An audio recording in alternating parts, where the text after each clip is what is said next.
Hey, welcome back, everybody, for more Fallout Vault touring with Rampancy.net. I'm Nargajan. And I'm Blackstar. And I'm Jail. Yes, and here we're going to finally answer who let the fallout.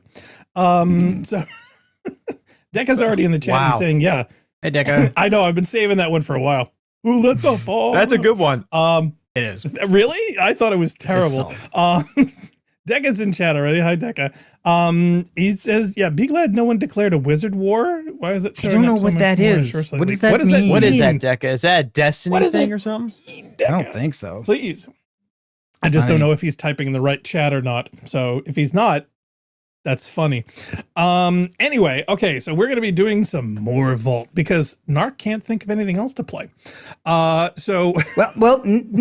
not exactly. Okay, Deca's saying it's a meme. It's like, Deca says it's a meme. I'm guessing it's some kind of meme, but I don't know where it comes from or what its relevance is to anything else. Like, memes I just work don't know that one. when you know what they're memeing. Yeah, what was it?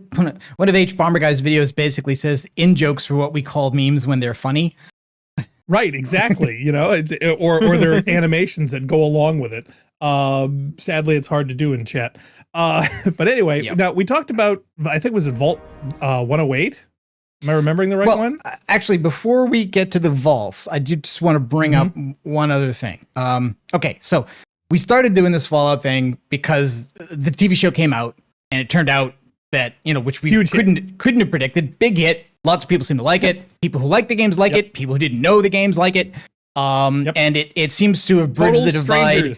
That even doing like big walkthroughs and watches of the series. That people don't even seem to absolutely need a grounding in the games to appreciate the show. But lots of people who are fanatics about the games still also appreciate the show. And of course, there are always some people who don't like the takes, don't like various changes or alterations or details. But overall, really, because I hadn't heard a lot of negatives. Or a few. There are the few. The biggest fans of New Vegas, as usual, are the ones, and the biggest fans of the factions in New Vegas, specifically the NCR, are. Oh, the NCR. Okay, I did see one on the NCR thing. They basically think the fact that such a big event like the nuking of Shady Sands apparently happened in the same year as the events of New Vegas, but nobody seems to be aware of or mentioned it, and they dislike this angle. But again, there was some timeline continuity that they were upset about. Yeah. But once the show had come out and we had watched it, we did a couple things where I talked about stuff that I liked in the show. Specifically, some things that I thought the show was attempting to do things that the games had tried to do, but had done them better. The opening of the show in the very first episode, I think, is doing something very similar to what the opening of Fallout 4 does, but I think it does it better. The last episode of the show also has a scene in it, which is doing something that was very similar to what Fallout 3 was doing at its climax, but I think also did it better. However, there are 3 points I wanted to bring up about this. One of which is that I left out an important thing about that scene that I think makes it work less well in Fallout 3 and better, not just in the show, but also better in Star Trek 2, which was the movie I said I felt that it was borrowing a lot of its details from. Because, as I pointed out, there's this scene where your technological MacGuffin, which is in Fallout 3, is the GECK, the Garden of Eden Creation Kit, and in the TV show, it is the cold fusion device, and in Star Trek 2 is the Genesis device.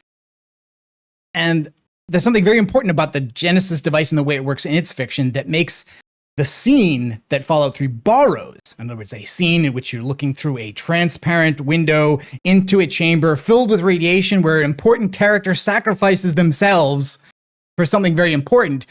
This works extremely well in Star Trek 2 and does not work nearly as well in Fallout 3 because if you're paying attention, it doesn't really make a whole lot of sense the way that scene happens. Right. But yet they were doing their best to replicate everything that made that original scene great. They just didn't quite have the same impact. But then I backed off because I said that, well, these things could be coincidental, right? I mean, like a terraforming piece of equipment isn't really that original idea. You didn't have to have stolen it from or borrowed it from Star Trek 2 to come up with that. And the windows, that's that's a superficial detail. It's not, it's not that specific. Again, it doesn't really, it seems, it looks familiar to us, but maybe it's just coincidence. I said there was no way to know for sure whether the people who made Fallout 3 were thinking of Star Trek 2 when they made this game, or that they borrowed these details from it. Right. And that's wrong. Because not only had I forgotten the change that Fallout 3 made that made the scene work less well, but I had also forgotten some circumstantial details that even make it more coincidental if these similarities are accidental. But I also forgot a hidden Easter egg in the game that is a dead ringer that I think proves that not only did the people who made Fallout 3 were completely familiar with and aware of the similarities to Star Trek 2, but wanted the players to know this because it hid a way for them to find out. So, the first thing I'm going to do is just go through some of the circumstantial evidence, right? Let's do it. So what I've got is I've got some audio clips here that we're just going to play. And demonetized. And what we're going to see, hopefully not, but we'll see. We should be fine. But what I want to do here is point out. So it sounds better. Yeah, that there's a circumstantial similarity in the verbiage that's used in these two areas to talk about this special technology. So here we go. Commander, we are receiving. This is regular one. Go ahead. Ah, Dr. Marcus. Good. We're en route to you and should be there in 3 days. En route? Why? We weren't expecting you for another 3 months. Has something happened? Nothing has happened. CT Alpha 6 has checked out. Then I don't understand why you're coming. We have out. received new orders. Upon our arrival at Regular 1, all materials of Project Genesis will be transferred to this ship for immediate testing on CT Alpha 6. Okay, so we got project, materials, and immediate testing. Dun, dun, dun. Now, a little bit later on in the same film, we've got this scene. I make you a counter proposal. I'll agree to your terms if, in addition to yourself, you hand over to me all data and material regarding the project called Genesis. Genesis? What's that? Don't insult my intelligence, Kirk. Okay, so again, project, data, materials. And now we're going to go to the scene in Fallout 3 where Colonel We're going to find a Autumn belt buckle that says SS Botany Bay. says this. The person in charge is to step forward immediately and turn over all materials related to this project. Then you will immediately hand over all materials related to this project and aid us in making it operational at once. Okay, he says at once instead of So immediately. similar. But yeah, I would say, again, Well, it could be coincidental, but it's on top of all the other things, such as the way the device works and the way this room appears and the radiation that ends up killing the characters. Go ahead, Joe. well, it's like, it's not just the at once, it's also the you hand over all data and material. Yeah. I mean, Again, the words themselves aren't that uncommon, but they're very consistently used in the Star Trek film, and then most of those words are used again by a character that's doing the same thing, right? Autumn is demanding that this be turned over to him, much in the way Khan was demanding that Kirk turn it over, much as the way Chekhov was saying that Marcus should turn it over. Obviously, as Decca is pointing out, Chekhov has already been taken over by the brain parasite there, so he's operating under the hypnotic suggestion given to him by Khan, et cetera, et cetera.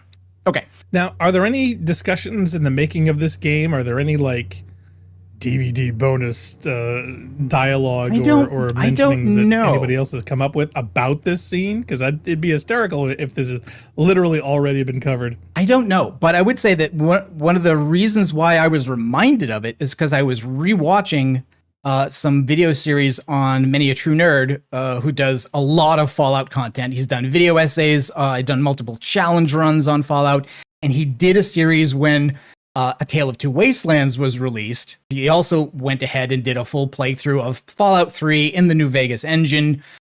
showing off a bunch of minor quests, side materials, Easter eggs, and stuff like that. And he came across this Easter egg and did not point it out at all. He did not know that it was a reference or what it was a reference to. And I was immediately pointing at the screen like, what is going on there? Okay. Speaking of not getting references, I don't know if you saw or heard lately, but the modern version of the Fall Guy was just released on streaming recently and whatnot. I think that didn't go over too well, did it?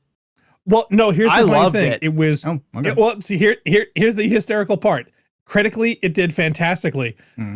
People who watched it reviewed it excellently. I just saw saw it myself recently. It was great. It made no money. Nobody went to the theaters to see this. It just for whatever reason. Was it a streaming release or a theatrical release? No, it was a theatrical release. It was theatrical. Streaming just hit last week or something. Yeah. But the funny bit is that I just saw a video recently, and I swear I played it back 3 or 4 times just to make sure I wasn't hallucinating. They literally discuss trying to explain why it wasn't a financial success, and also mentioned how great it was that they were doing an original idea that had not a remake, that was not a redo, that was not something else that they dug up from 30 years later. And I literally did a triple take saying, what are you talking about? It was originally a TV series in the early 80s. Multiple seasons. Lee Majors himself had a cameo in the end of the film. Well, look. And they used the original theme song in the credits. All right. See, now that jail has crossed the 40-year threshold, and throttle this person. We're all in danger of becoming an old man yelling at cloud. We have to give people a break. We have to understand that everybody is in this position. We have to remind ourselves of stuff like me in the car arguing with Dad about how that old Jefferson Airplane song was actually Bananaramas, because that was where I heard it from, and I insisted. Right. He was like, "That is a cover." I'm like, "What are you talking about? That is Bananarama. I know who that is. I've heard every DJ." Yeah. And now literally I was like, "What's a cover?" Yeah, right, exactly. I mean, what's a cover? Yeah, hilarious. I forget what age I was at that point, but everybody has their first time ignorance of everything. That's why it's called first times. But in this day and age, especially if you're doing a YouTube video, an entire thing that is going to be there for the rest of time while your channel exists, so everyone's going to be able to call you on it. And the fact that we have the most easiest, accessible, and largest repository of human knowledge out there, if somebody wanted to fact check that, it literally would have taken 2 seconds.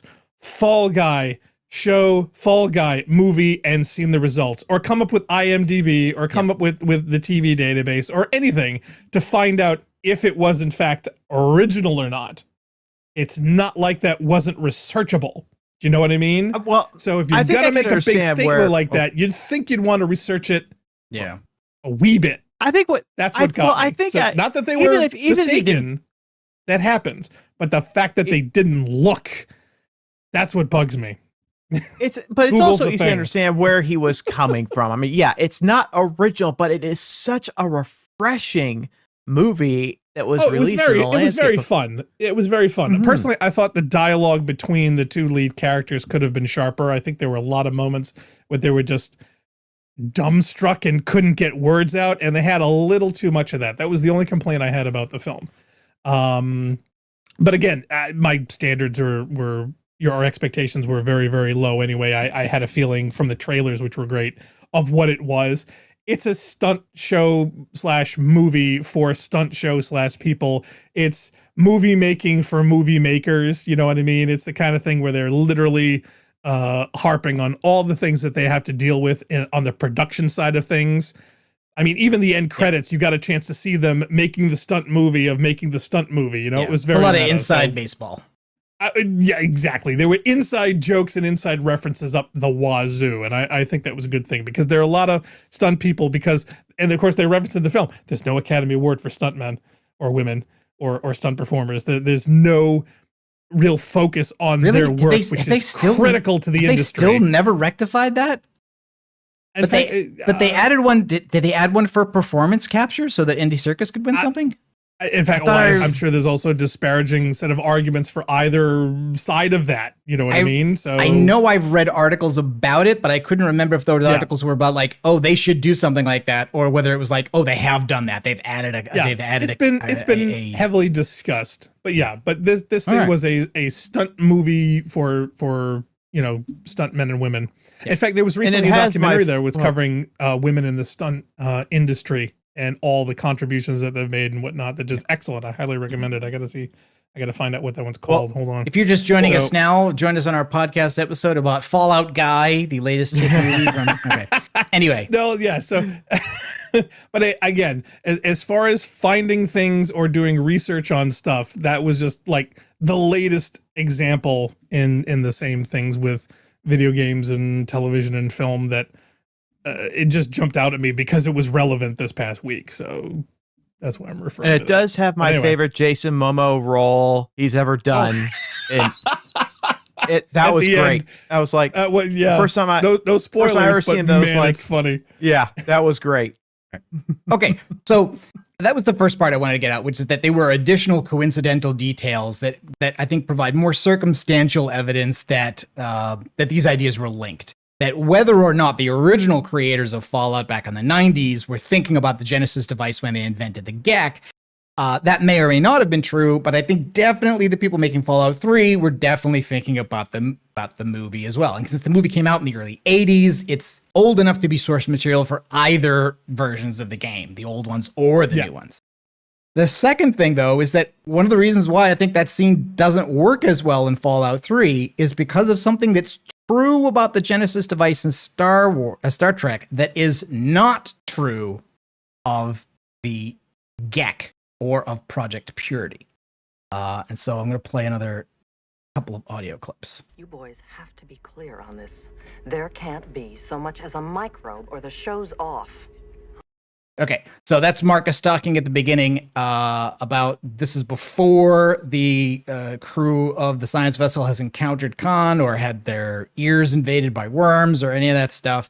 They're looking for a place to test this thing, and she's saying it has to be someplace that is completely lifeless. Now, part of the reason for that is they want to be absolutely sure that the test of the device is accurate. They want to make sure that the device actually does what they say it does, which is to create a life-supporting environment out of a lifeless environment. And they want to make sure that, they're not just amplifying something that's actually there, that they're actually creating life-generating material from, creating basically organic chemistry out of inorganic chemistry.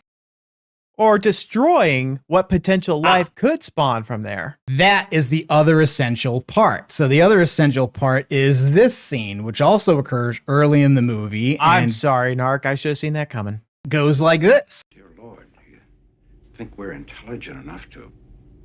Suppose... What if this thing we use where life already exists? It would destroy such life in favor of its new matrix. Its new matrix? Do you have any idea what you're saying?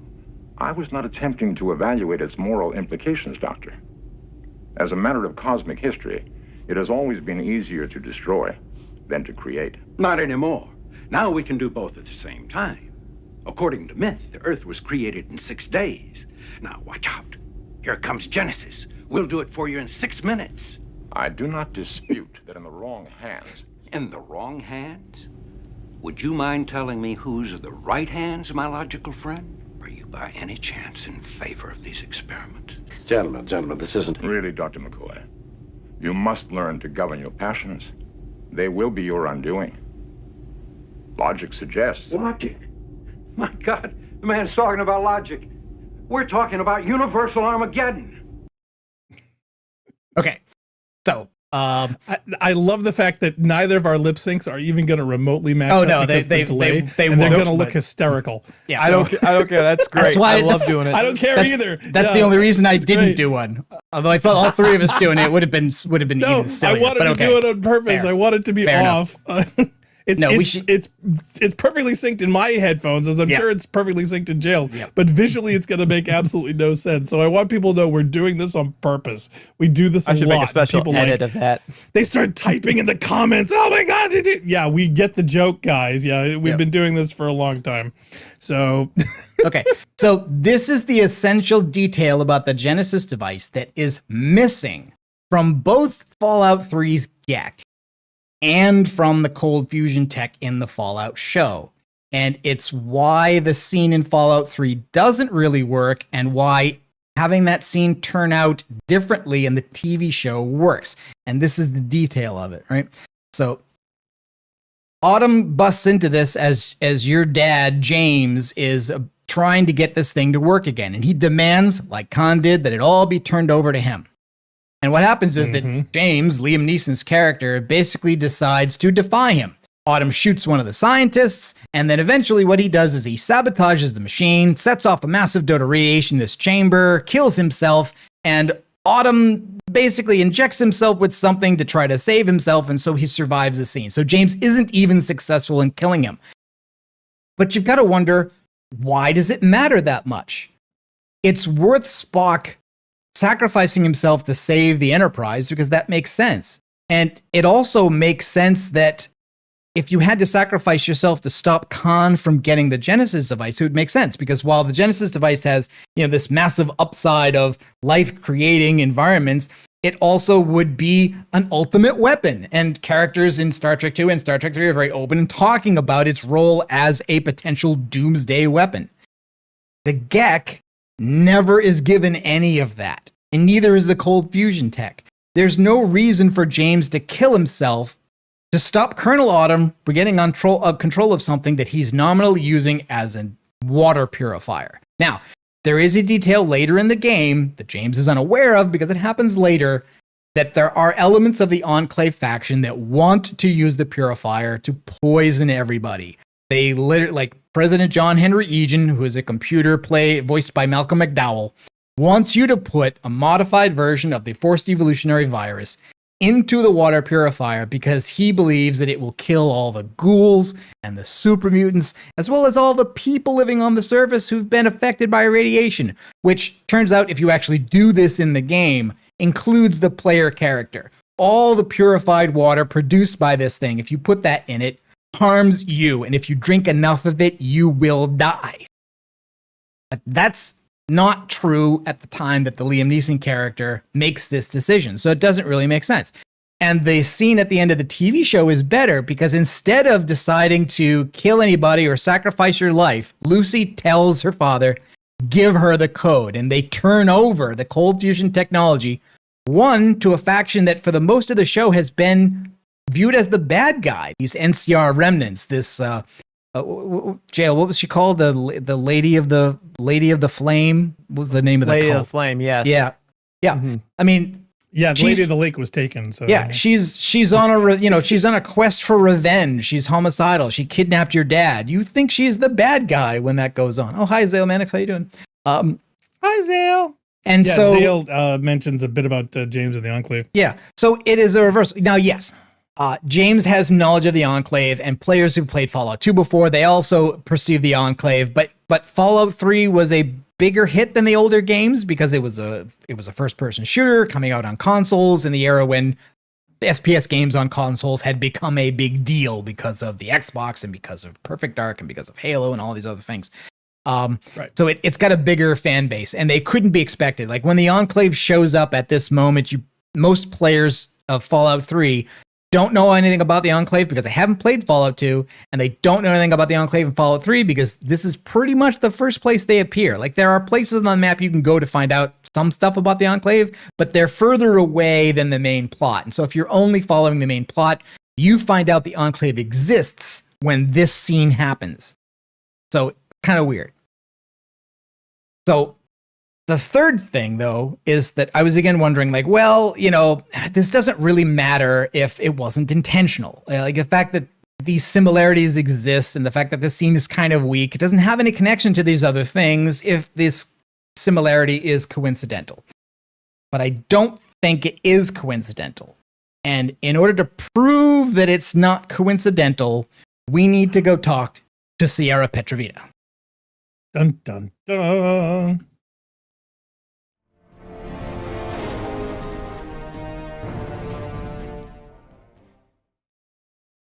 Okay, so I'm going to jump into the game here.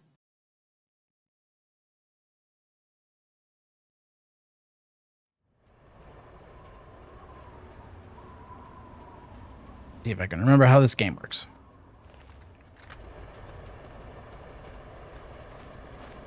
Oh, Zale says Chinese rifle at.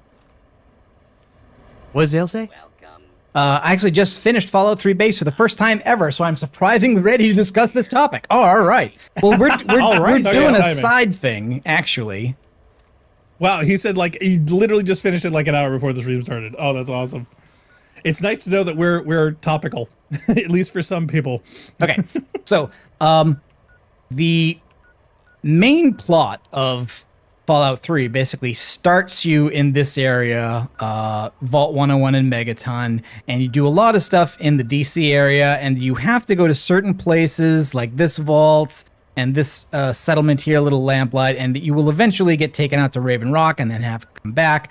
But there are parts of the area of the map in the bottom left here that you don't really have to go to, and stuff way up here in the north where we were doing stuff before, Vault 92, that also you don't really have to go to. So this, you could play the whole game to completion and never see any of the stuff that we're going to see here. I don't have to go there. I can leave anytime I want. Oh gosh, you still have fracture? Do I still have a head injury? I think you do. You had a lot of injuries. Oh. Yeah, see? I told you. Darn it. You had left yourself in a really bad place. And to be honest, I thought you were going to fix this off cam. I thought you were going to start or continue to play after we wrapped up last time. I thought that I had, actually. Because it's been a couple weeks. I'm presuming this is at a difficulty where sleeping on a bed will not cure this. Probably not. Yeah, head injuries usually aren't fixed by naps. They are. No, we brought the difficulty down. We brought the difficulty down to easy, I thought. Oh, I know. Oh, but we still, did. We did. I think. All right, let's go back and see if I can fix this somehow or other. Oh, why are there two of you? I thought that at the very least I had paid the doctor to fix this. Don't get any ideas. Just break in and pretend you're a doctor, and that should be fine. Your medicine is up pretty high. I'm also going to need to cheat myself 100 speech, I think, to do what I want. Oh, wow. Am I passing out? What is going on here? Hello? Oh, wow. That's terrible. Loading screens. Well, I mean, what just happened? Did you literally pass out due to the injury? That would be cool if that was the case. Uh-oh, it's happening again. Oh, no. I've never seen it fade out like that. Doc? You'd best have cancer because from the looks of you, you're breaking rule number 1 right now. Dude, I'm half dead. Let's see. Here. Okay, there we go. I knew I had some money. Oh, what? All right, that should do it. You need anything else? Nope, I'm good. Okay, then. Try not to get killed out there. Heroes don't die, we reload. Zale Manic said, yeah, I got it. All right, there we go. Feeling much better now. I'm curious, though, in the Fallout games, though, is the Gek hidden behind a paywall? It is not. No. Okay, so you don't have to put in a certain amount of caps, or you don't have to you're missing something with it that you need to buy before you can use it. But in Fallout 3, it's a quest item, so it's like not a general purpose thing that you can use. It's a thing the plot demands that you go get so that you can continue the plot. But it's not an item like a healing item or a weapon or a piece of armor that you can use for multiple purposes in multiple locations. So like whatever it is and can do, it's only useful for advancing the main plot in Fallout 3. Okay, so it's not like an item that you can use willy-nilly wherever you want, whenever you want to change everything. And despite the fact that there is an option for you to retrieve the Gek by hand, there is actually a cut animation of the player picking up the Gek for the first time, hitting a few of its buttons, having it chirp, and then closing the Gek proceed. I was a little surprised they didn't use that when you do pick it up from the vault. Okay.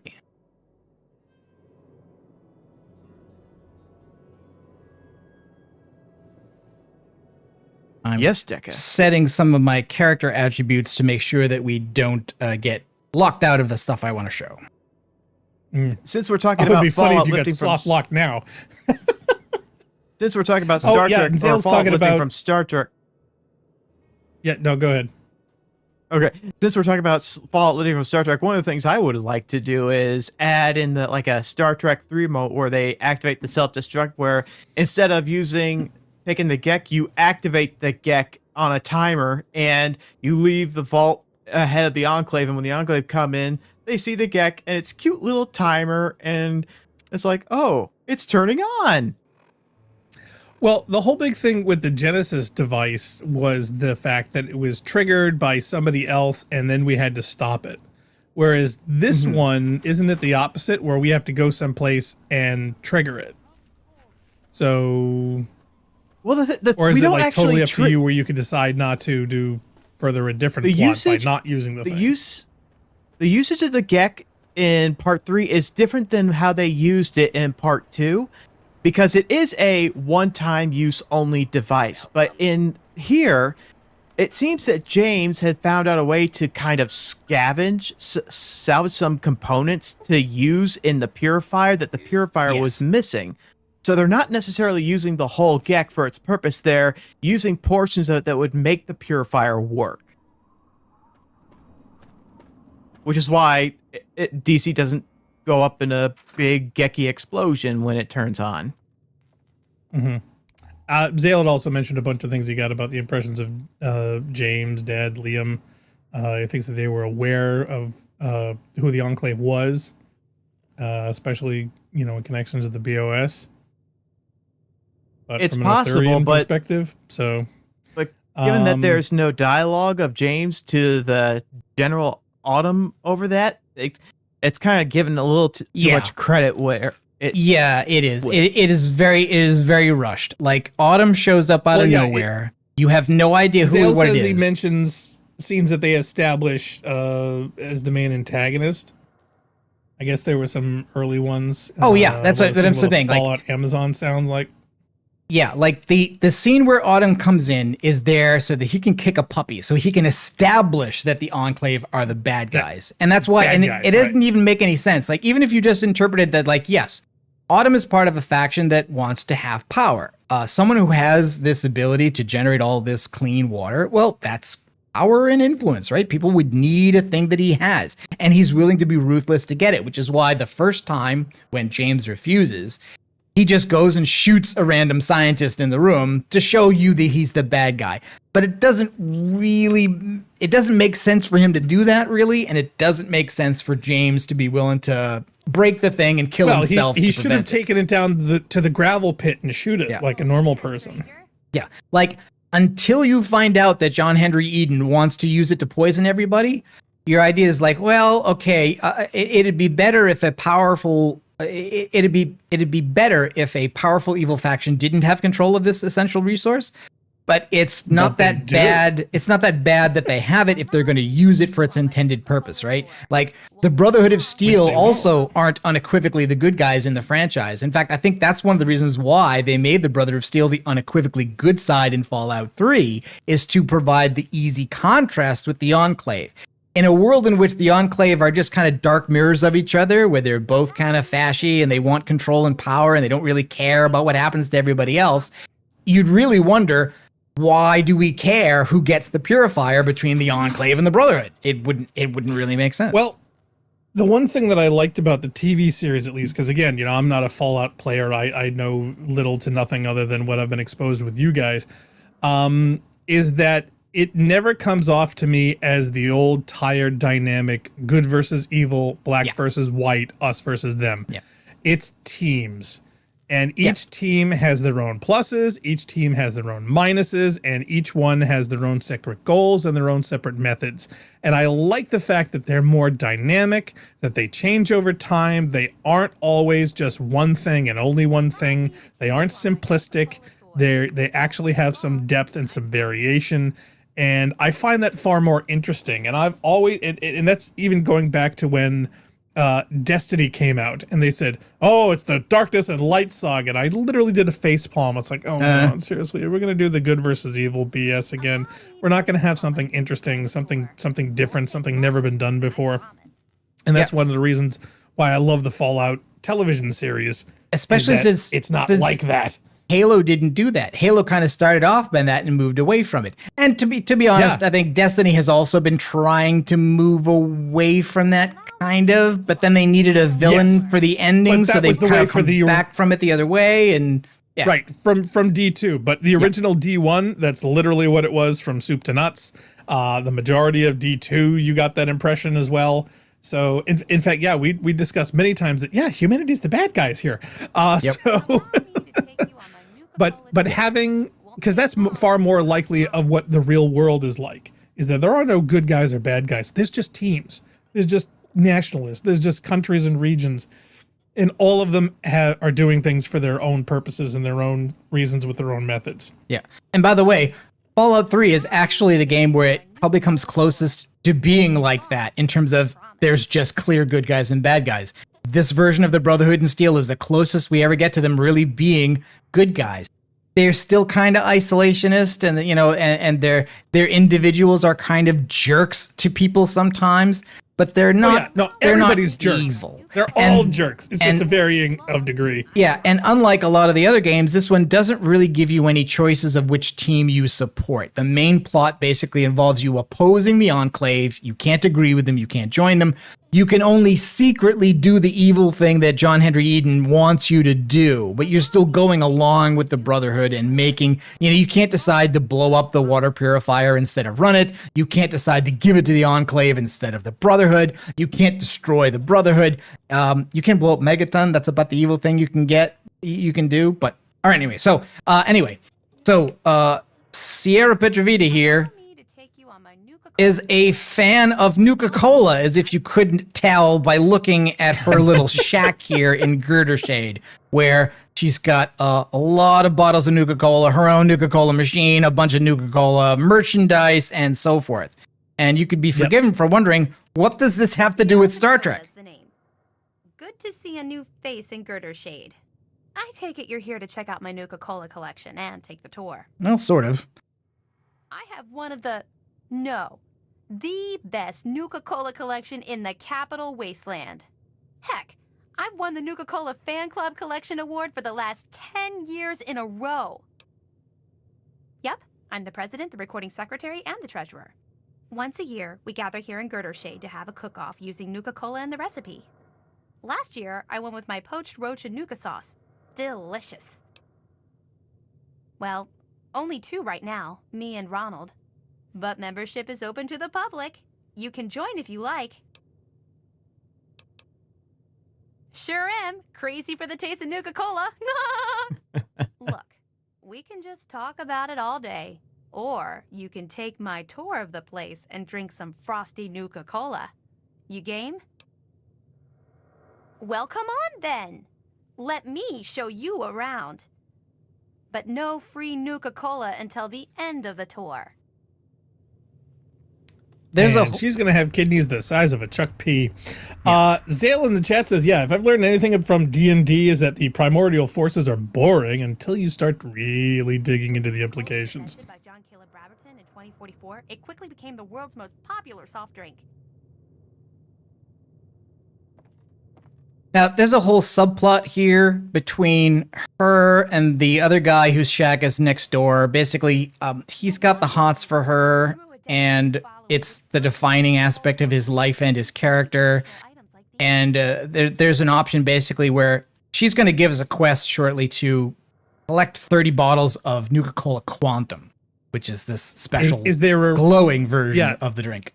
is there a reveal that either Nuka-Cola is somehow irradiated, or they were selling it originally with cocaine as well? Oh heavens, yes. Oh, I had a feeling. But we're not going to get into the romantic subplot. I just want to trigger this quest before I go to the location. Cola is still the #1 choice of refreshment among Armageddon survivors. As promised, here's a little pick-me-up. An ice-cold Nuka-Cola. Just look at the frost on the bottle. So cold and delicious. Pardon me. I tend to lose myself when I hold on to a Nuka-Cola. Before I get to the little proposition I have for you, let me tell you a little bit about Nuka-Cola Quantum. Well, right before the bombs fell, the good folks at Nuka-Cola developed what they hoped was an improvement on the original formula. Calling it Nuka-Cola Quantum. It was said to have twice the calories, twice the carbohydrates, twice the caffeine, and twice the taste. Well, the flavor certainly wasn't the issue. The public was just split on the unique feature of the Quantum's appearance. You see, to make it stand out on store shelves and to give it that extra kick, the formula called for a mild isotope. The effect was a drink that not only boosted your energy, but also glowed with a bright blue light. Oh my God. Yes, so literally radioactive. Oh no. Yeah, Deca says twice the heart attacks. No ill effects were ever recorded. Well, that doesn't mean they didn't happen. Making your your pee glow. Oh no, not at all. Nuka-Cola Quantum was made under the supervision of the Food and Drug Association. They would never let harmful products end up in stores. Never. Yeah, I know. I mean, this is, yeah. Let me guess, they're former Nestle employees. I can't get enough of it. I thought I was hooked on regular Nuka-Cola, but the Quantum beats it by a long shot. I've got to have more. Here, you can have mine. Go away. Okay, enough with the ad routine. Tell me what you want. Can you resist the taste that'll blow up in your face, like Ronald always says? He thinks of the best Nuka-Cola jingles. Anyway, for every bottle you bring me, I'll pay you some caps. You know, for expenses. But if you're super cool and find like enough bottles to fill my Nuka-Cola machine, 30 in all, I got a super secret cool prize for you. Okay, and this is why I needed the speech check for this and for a possible other one later, is that basically if you don't pass this speech check, you don't find out what she's going to give you until you get the bottles and bring them to her. But if you pass the speech check, she doesn't give you the reward right away, but she tells you what it is.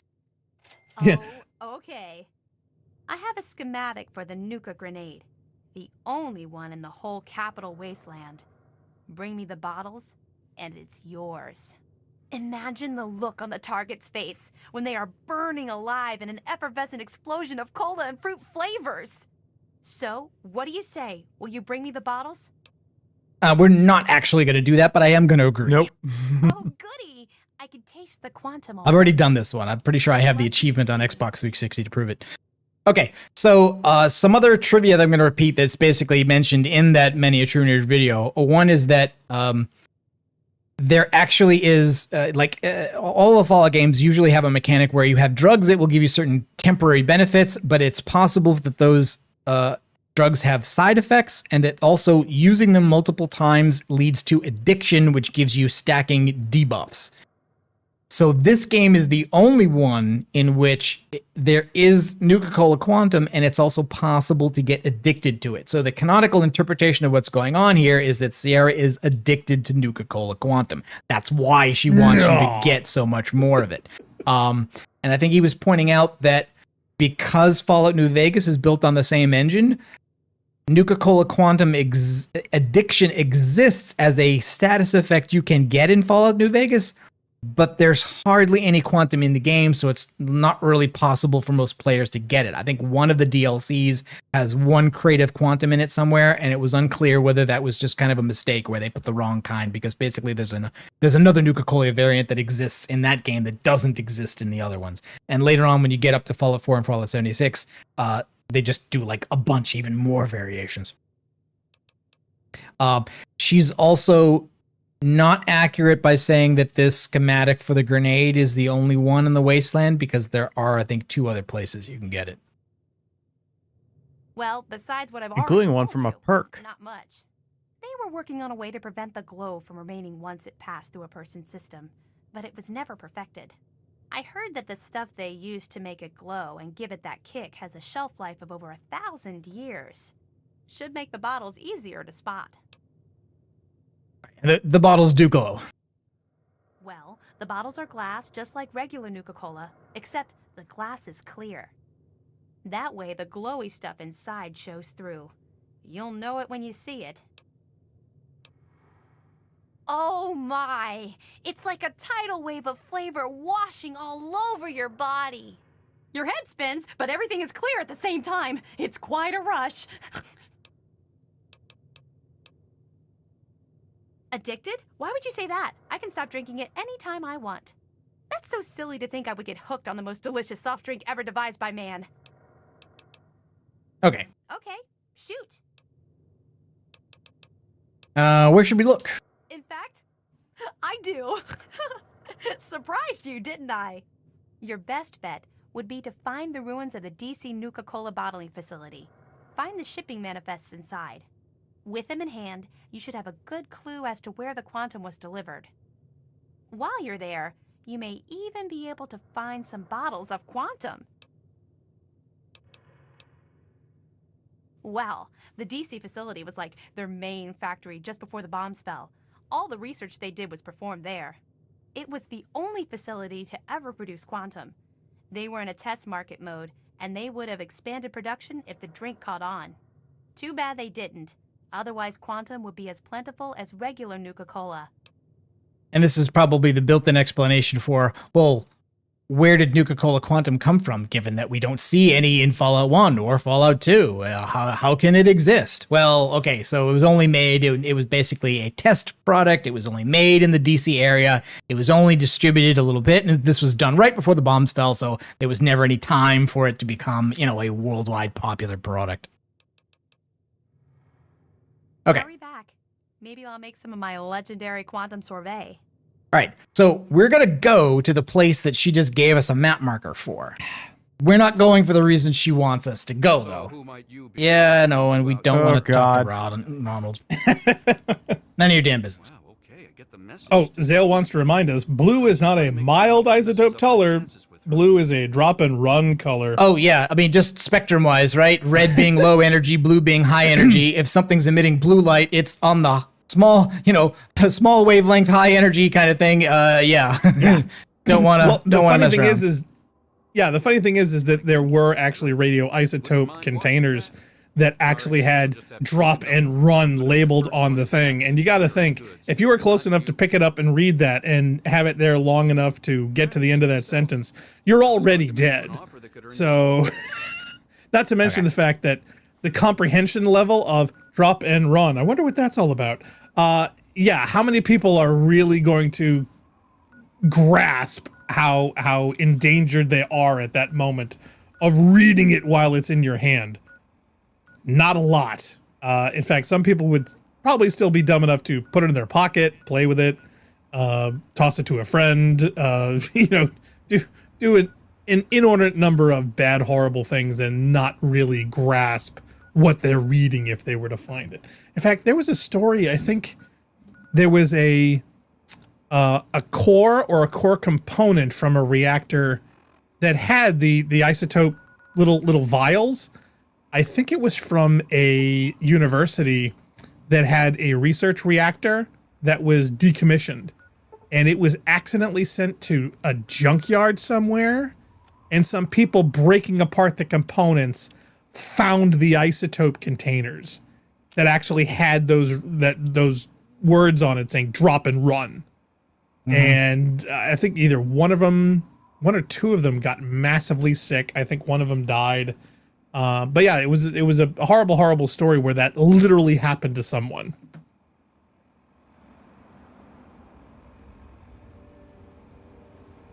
Due west of the flooded metro. All right. I don't know why this is not. I thought I had told the game to give me all the map locations, but it looks like maybe I didn't get all of them. Outcast Outpost. Ah, there it is. Something weird about the coloration on this. Okay. Oh, Zale mentioned, yeah, contaminate a city of 300,000. Yeah, this actually happened. Oh, and for those curious, the film I was referencing earlier was Stunt Women, The Untold Hollywood Story. Currently listed critically as a 100% in Rotten Tomatoes. You know the stunt woman who Zale actually says, yeah, Black play Star, a- that was a cesium container from an X-ray machine. Yep, and the fact the same incident I just referenced was in Chile. Yes, yeah, I couldn't remember the country. I thought maybe it might have been India, but no, it wasn't. So I didn't want to say that until I was sure. Oh, wow. You hostile? Yeah, he is. All right. Oh, is it because? I think. What time is it? It's time for the Killing Lunch? Game Show. There are some locations where if you're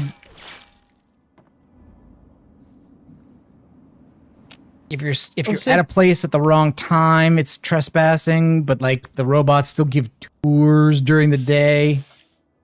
Danger, Will Robinson, danger! Oh, say Black Star. That documentary you Yes. mentioned, women stunt. Yes, Stunt Zoe Women, The Bell. Untold Hollywood Story. Zoe Bell wouldn't have happened to have been featured in there, would she? Michelle Rodriguez, Ben Mankiewicz, Paul Verhoeven, Paul Fig and Fletcher, Albert S. Ruddy, Julianne Johnson, J.D. David, Janine Epper, Debbie Evans, Donna Evans, Donna Kagan. Amy Johnson, Self, yeah. Zoe the one you're looking for? Bell. Oh, Zoe Bell.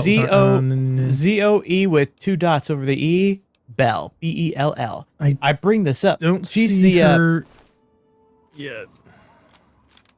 Because she does a lot of stunt work, and she also does some of her own acting. Like, she's the character in Death Proof that, stays on the hood of a car while they're... Car hood one, yeah. And she, no, I don't see she her. plays a great con in Fallout New Vegas. To be honest, for the documentary, I was hoping that there were a couple different stunt woman actresses that I didn't see.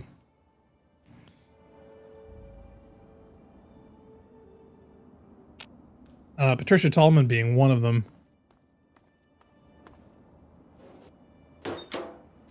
That you may recognize her from not only Babylon 5 but also the original Jurassic Park.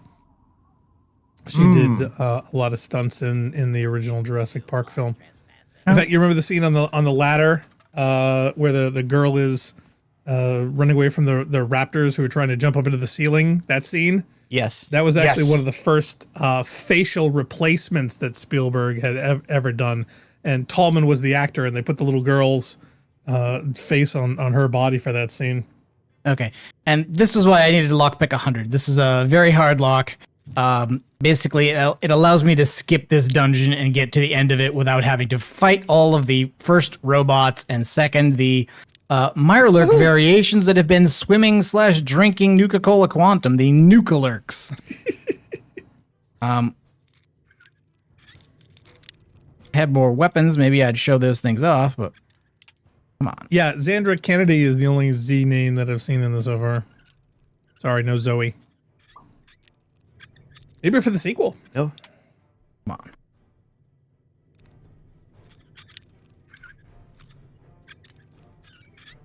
Well, hey, Bungie just won the court battle against Destiny cheaters. Oh, didn't they win a couple of cases? Is this another one? Yeah, then the appeals will take another 10 years. And then even if they do win, they're not going to get any money because they just won't pay. Nukabot. I thought I was allowed to go straight to the end without fighting any of the robots, but I guess I'm wrong. Oh, Zale says, yeah, issue correction. It was actually Brazil, not Chile. So,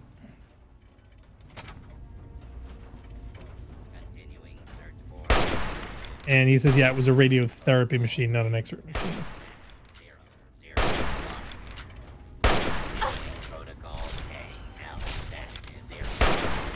Zale says, on average, a crisis-strength radiological source goes missing in the United States every day.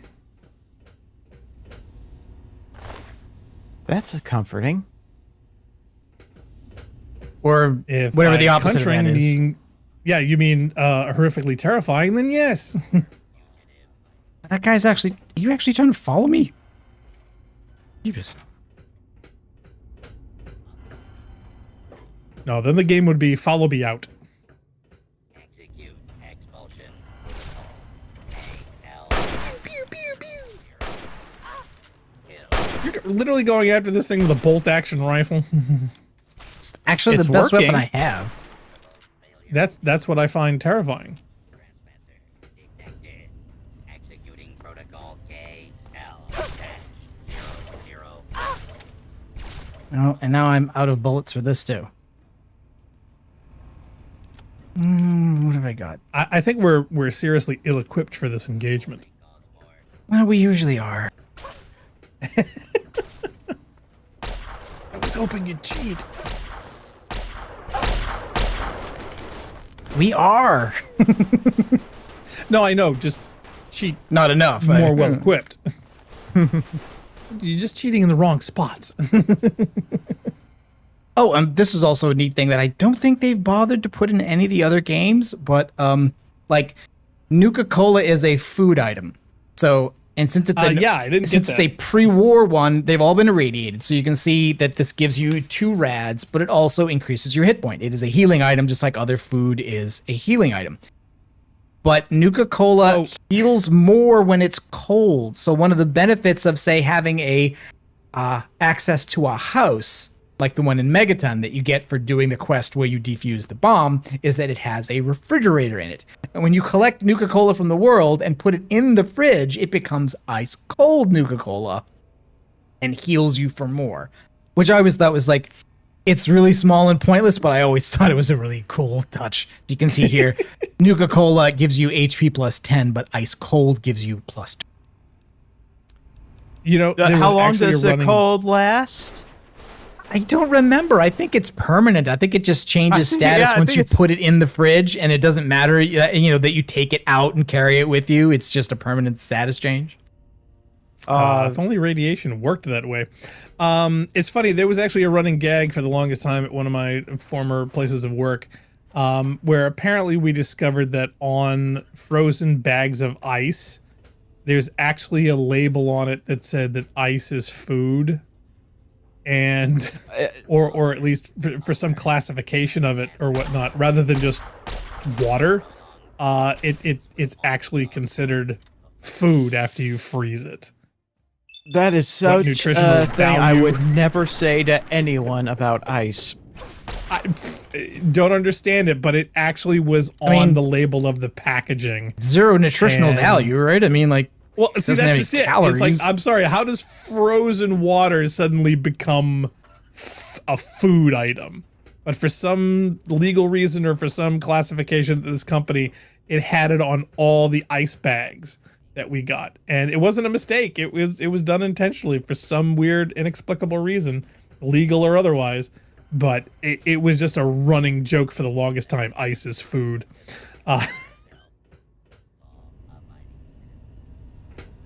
This machine, I know that there's a terminal somewhere around here that's related to operating one of the machines, like these machines down here. This is a conveyor belt system.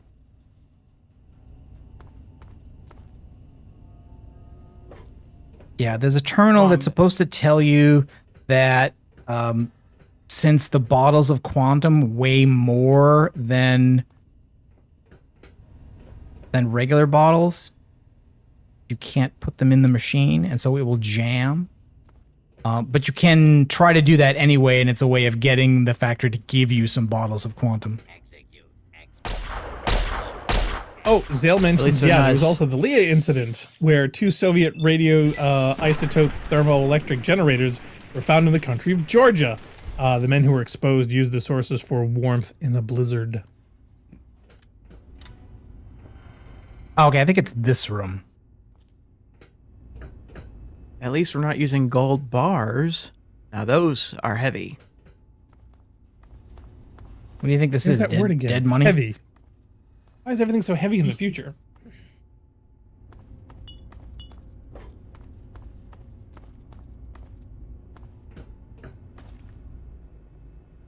Okay. Oh, speaking of Star Trek references, Narc, do you remember that show we used to see as kids called In Search of? Yeah. Narrated by Leonard Nimoy. Narrated by Leonard Nimoy. Yeah. Oh my God. It's absolutely hysterical. And I caught a bunch of episodes online and I just had to laugh at some of the ones like, some of the really, really cool ones. The Bermuda Triangle. And, the one they did on Titanic before it was found. Yeah, unfortunately, they did one like a year before the Titanic was discovered again. Probably borderline pseudoscience, conspiracy theory nonsense. Honestly, it was a speculative show. It was basically the television version of like the Inquirer for 70s TV shows. I mean, it was so nonsensical, but it was so fun, especially with a narration from Leonard Nimoy. It just gave it such gravitas.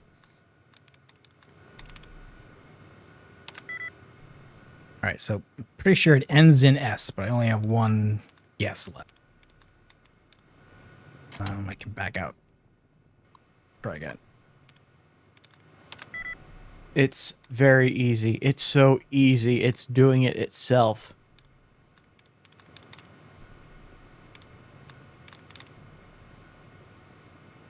Okay, it can't be clans because that would be A and S. It can't be meant because that would be E and A. Okay. Dang it. It's paths and teams, which means again it ends in S. It's not meets. Can't be rests because that would be 2 with teams.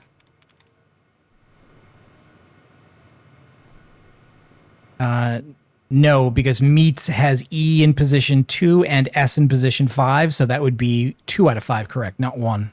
Oh.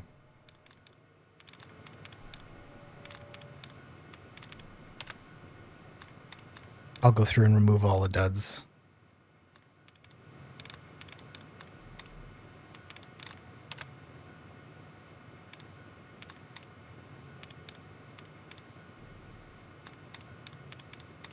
Oh, is there one slits?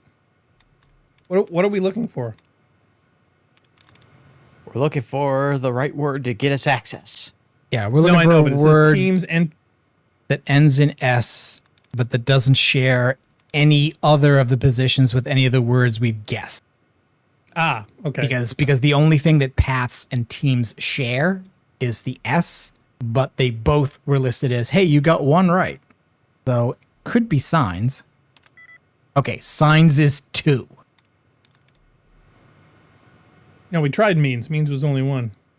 Yeah, so it means it's not Thankfully, means, it's not meant, it's not clans.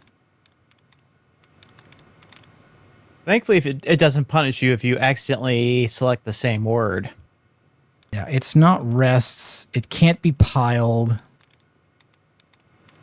Seems like I've eliminated everything though. Well, that's just it. I'm just trying to find the actual. Oh yeah, it's not piled. And it wasn't resets. Because E is also in position 2, and we don't want that. I think it's slits. I think it's slits because signs was 2. I think it is slits. Oh, Yep, there you go. Slits. Yep. Oh, I couldn't right. find it. Okay. Yep. Oh. I thought maybe you'd already tried it. Okay, so here's data about Nuka-Cola Quantum. Company announcement. The Nuka-Cola Corporation is pleased to announce to all of its employees that the first shipments of Nuka-Cola Quantum are on its way to retailers in the Washington, D.C. area. This flagship test market program is the culmination of a 3-year research program to bring the refreshing taste of Quantum to market. Congratulations to all employees on a job well done. Packing line instructions. Welcome to the Nuka-Cola packing line operator station. You are now instrumental in getting Nuka-Cola from your factory and to the public, so please read the simple instructions below. If you need assistance, please call extension 347 and ask for your line supervisor. Access the packing terminal, choose the desired inventory to load into the sorting units, select Activate Packing Line, monitor the packing line by listening for things such as mechanical screeching, explosions, and/or human cries for help. If there is an emergency, do not panic. Simply call extension 347 and ask for your line supervisor. The packing line will automatically shut down in the event of an issue. Remember, only you can prevent inventory loss by being attentive and vigilant. Packing line notice. Due to an oversight by the design department, the new Nuka-Cola Quantum bottles are slightly heavier than the standard Nuka-Cola bottles. As a result, the packing line is prone to jams and may cause damage to the equipment. Please do not load Nuka-Cola Quantum bottles into the sorting units until further notice. All test samples of Quantum will be packaged by hand until a solution is reached. It wouldn't be until Starfield that you would actually have to do packing by hand quest related But stuff. we're going to do it anyway, so I'm going to load Quantum into the unit, and then I'm going to activate the packing line, and it says, warning, system error. And there's some of that screeching and explosions that we've heard so much about. It should have produced some bottles, but it didn't. Could it be the other room? Oh, you know what it is? It may be just the result of the graphic settings or something, but like that's a bottle of Quantum. It's not glowing. It's not glowing. It doesn't look right. I actually had that you problem mess up your running graphics. Halo 2 Wastelands, and the fix was simply hitting the ultra button on the graphical settings. Oh, I thought it was already there. But anyway. So did I. And we're not giving these to Sierra. I need to drink them because, man, my health is low. Wait, so do you just need to give her the bottle, or does it have to be Oh, full? no, we're not actually doing the quest. It just happens to be that while you come here, someone else you can talk to gives you the information I want. I see.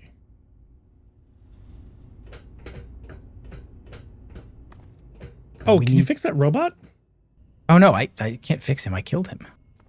Well, that's just it. I mean, after they're dead, can you fix them and make them your friends? Is my no. I think there's a perk that does that, but I think it's only in Fallout 4. You can hack robots and make them into your friends, and there are some items you can get that when you see inactive robots, you can activate them and make them your temporary companion. Gotcha. Oh, and these are the Nuka-Lurks. So these are Mirelurks that have been waiting, swimming, drinking, living in Nuka-Cola. Loving that new Quantum.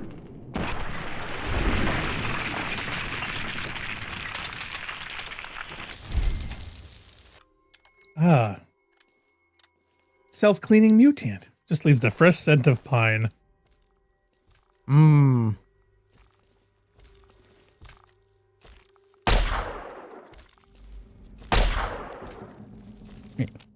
Oh, that one's already dead. I think the nuclear killed him.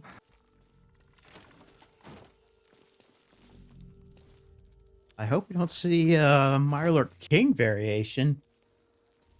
Yeah, I hope not either, actually.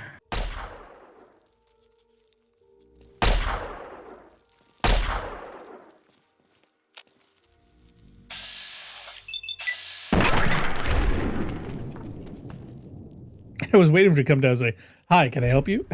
It's like, why is there a roach sitting at the desk? Is he at work?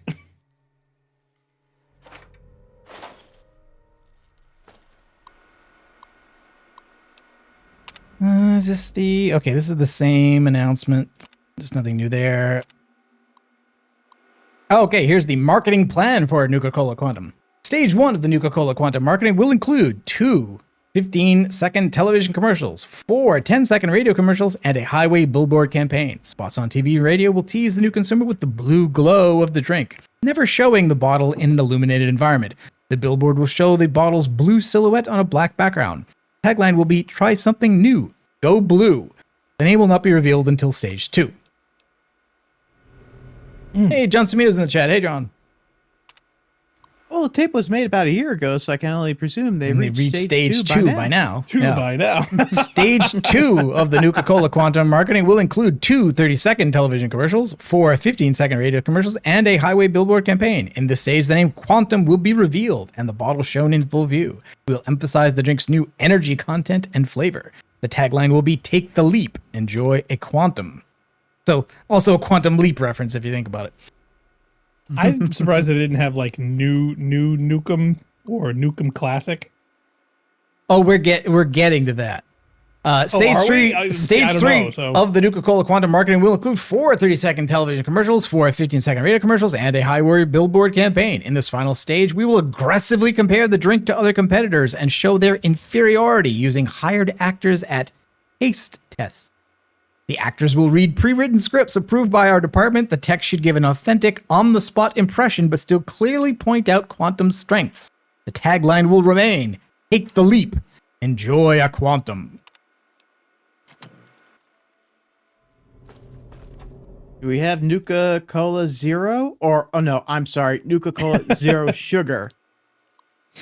No, but we do have something else. All right, that's the same terminal. Do I have to jump down? I don't remember where I have to go to get access to this. Real captain of industry.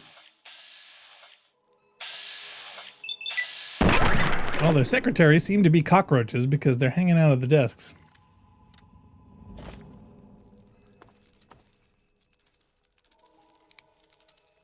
That's dark. All right, that other noise is a nuclear.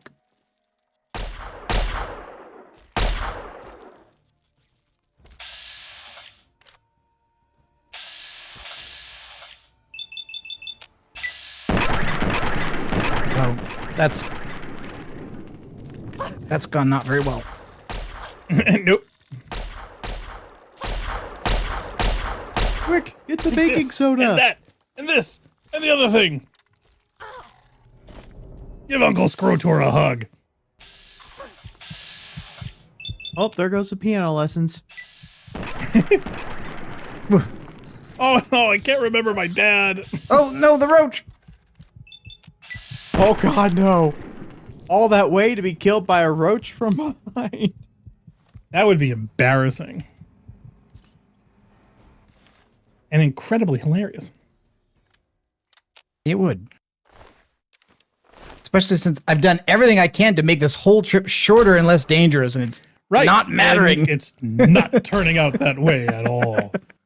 That's the mark of great game design. No matter how much you try to circumvent, it was never, ever going to change.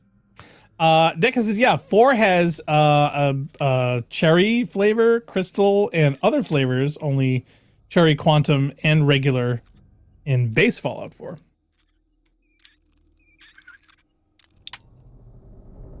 Yeah, and then there's also Vim, which I think is actually a competitor and not a Nuka-Cola flavor. Did that lock actually eat one of your bobby pins, or is that just the animation of when they break?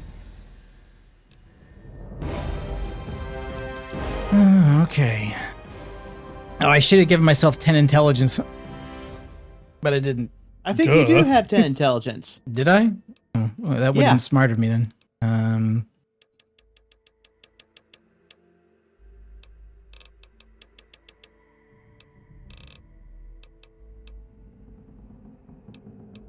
There's no riflemen in this game, just small guns, so... Your energy.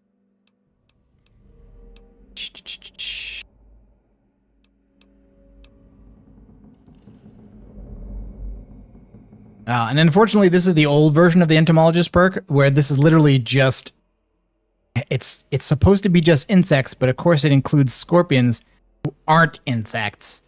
But they make this even worse in Fallout 4. They still call it entomologist, but it includes not only rad scorpions, ants, and rad roaches, but they also add in mirelurks. Oh, yeah, that's brilliant.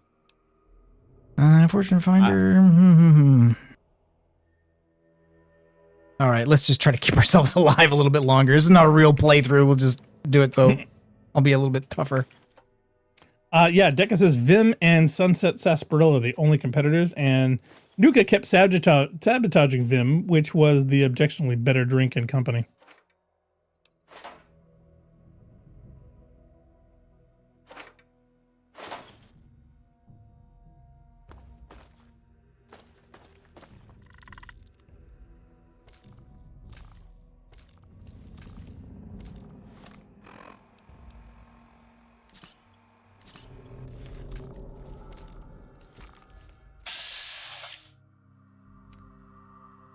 Wait, why only 59? It's so low.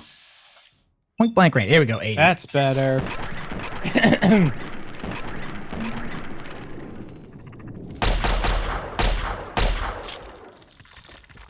Oh, still not great.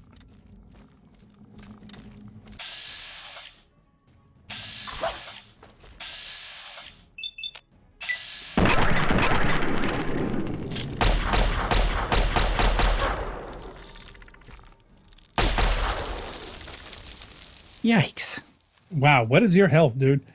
I literally expected you to die right there. Did my difficulty revert? I mean, no, we're still on easy.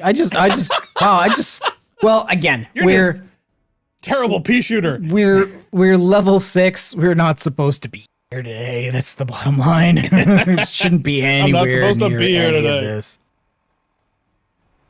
Well, can't you just hack that and say, fine, we're level whatever we need?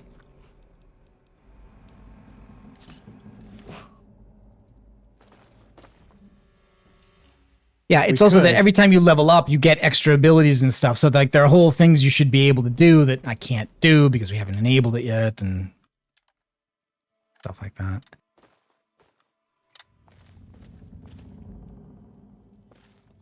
And I'm also not sure it's supposed to be... Here, let's turn the brightness up all the way so that I can see without having the light on. I'll be totally not attracting all the insects. Sneakier.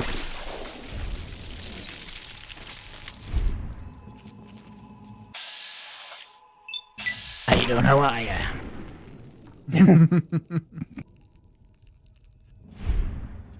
They can't see me. I can't see them.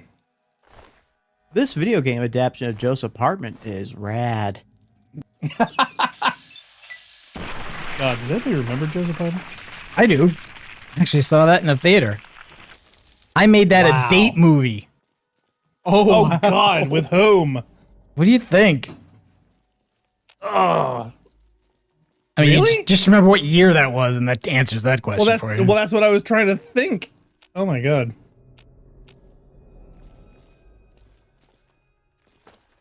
Yes, and strangely enough, that was not the cause of the breakup of that relationship. Although one might imagine it would be forgivable if it did, I guess. Well, it would be more explainable.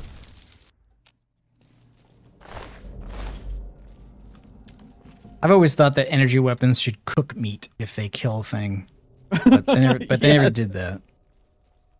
That would be actually all right. Cool. Now, if I remember correctly, this is okay. So I do not want to go there because that basically there's a whole other area of a dungeon where you can go down and there's more nuclearks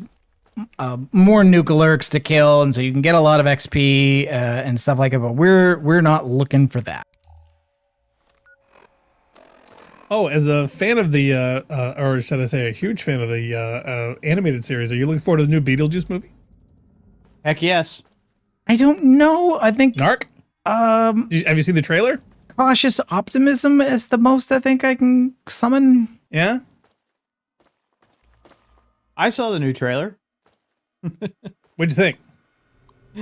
Oh well, it's Keaton, and he is not phoning it in at all, and I just love it.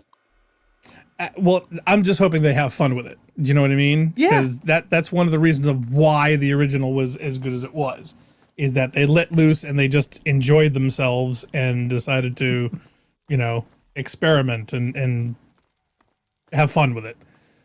That moment where he just screeches and her lips are threaded just had me on the floor. I don't know why that tickles me so much. That was great.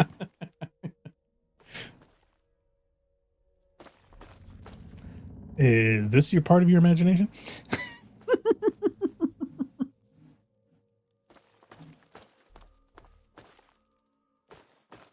Deca says, I love how many successful sequels to 80s movies are out and coming out now. Hey, the 80s was the best. I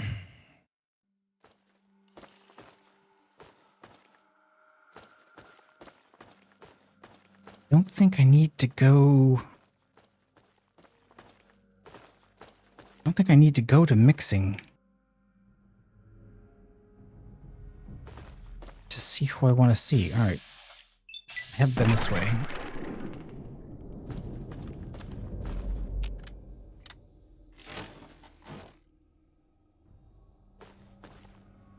Are we there yet?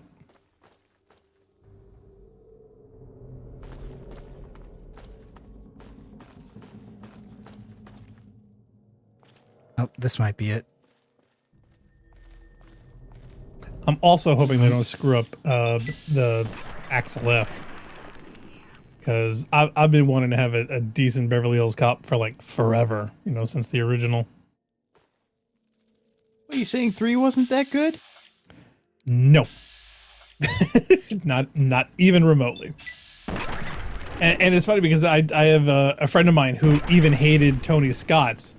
And I like a bunch of things about Tony Scott's. I mean, it's flawed. It's not even remotely the same tone as the original. The original is still the best. Yeah. But I still enjoy what they did with it enough to enjoy the second. Do you know what I mean? So yes. So I'm hoping that is also what happens with this one. Oh. So by the way, here's while we're 3 was garbage. While we're on a side quest, here is a side quest of a side quest. Because it turns out side questception. There's a special group that is also looking for one of the same things you can get here, and it actually connects to another item that guy Ronald back in Girdershade wanted to get to give to Sierra. I don't think we're going to do all of that. Let's not and say we didn't. But this guy does have some interesting things. He's called Winger Mercier. He's wearing a hockey mask, and he has a note on his body that's called Finding the Formula. Oh, wow. And I'm over encumbered just from that. Marvelous. Wait a minute. You must have been on the absolute razor's edge if that encumbered you.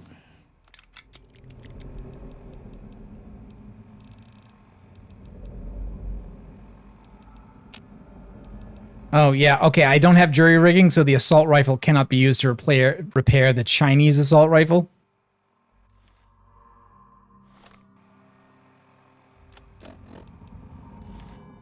So in that case, I want to put that back. Don't want to bother carrying it. Should I wear the hockey mask? Good question. Hockey mask. Unarmed +5. The ordinary. No, it's pretty worthless, honestly.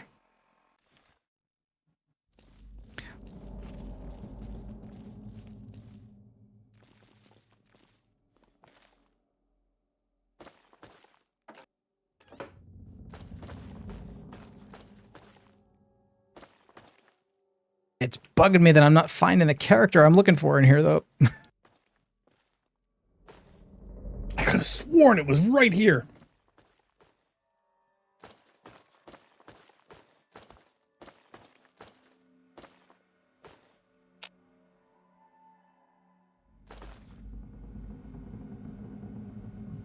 Oh, okay. Well, here's a skill magazine, line congressional style. Some money. Is there anything Use it different on before this you terminal? sell it.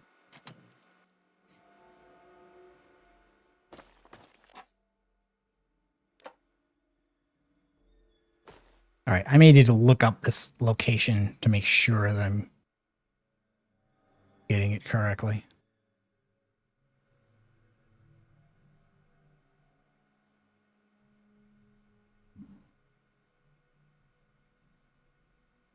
If only there was some kind of map somewhere.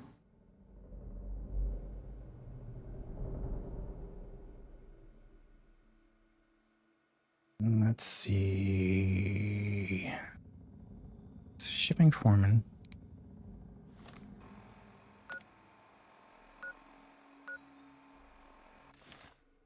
should be in this area because this character is the shipping foreman and we are in shipping.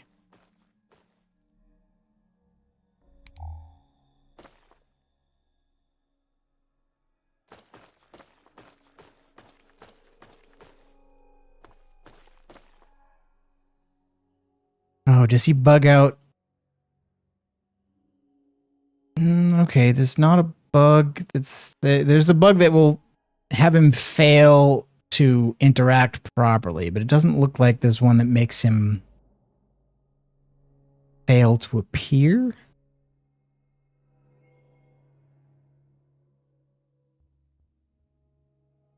Okay. At any rate, the other item is this note, finding the formula. Winger Mercier, the formula for clear Nuka-Cola is on the first floor of the DC plant where they did the R&D for it. Get the formula and meet us at the Red Rocket Tricycle Factory as we planned. Our buyer is promising lots of caps, so I want to see some hustle. This could take our gang to the big time. Sudden death overtime forever. Signed, Goalie Ledoux. So there's basically a gang of people who wear hockey masks, and they call themselves Sudden Death Overtime, and they're looking for the formula for Nuka-Cola Clear. And the only other thing that's important about this is that there's a mistake in this location. It says Red Rocket Tricycle. It's supposed to say Red Racer Tricycle. I'm guessing somebody was doing a global find and replace, looking for misspellings of Red Rocket, and so ended up replacing Red Racer here with Red Rocket, because there is no Red Rocket Tricycle Factory. Red Rocket is a petrol station. Anyway.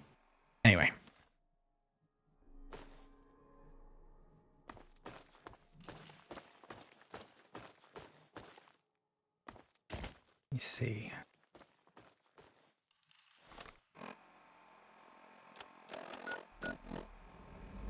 Factory floor, storage, and mix. I do not want to go to the mixing vats. I'm pretty sure he is not there.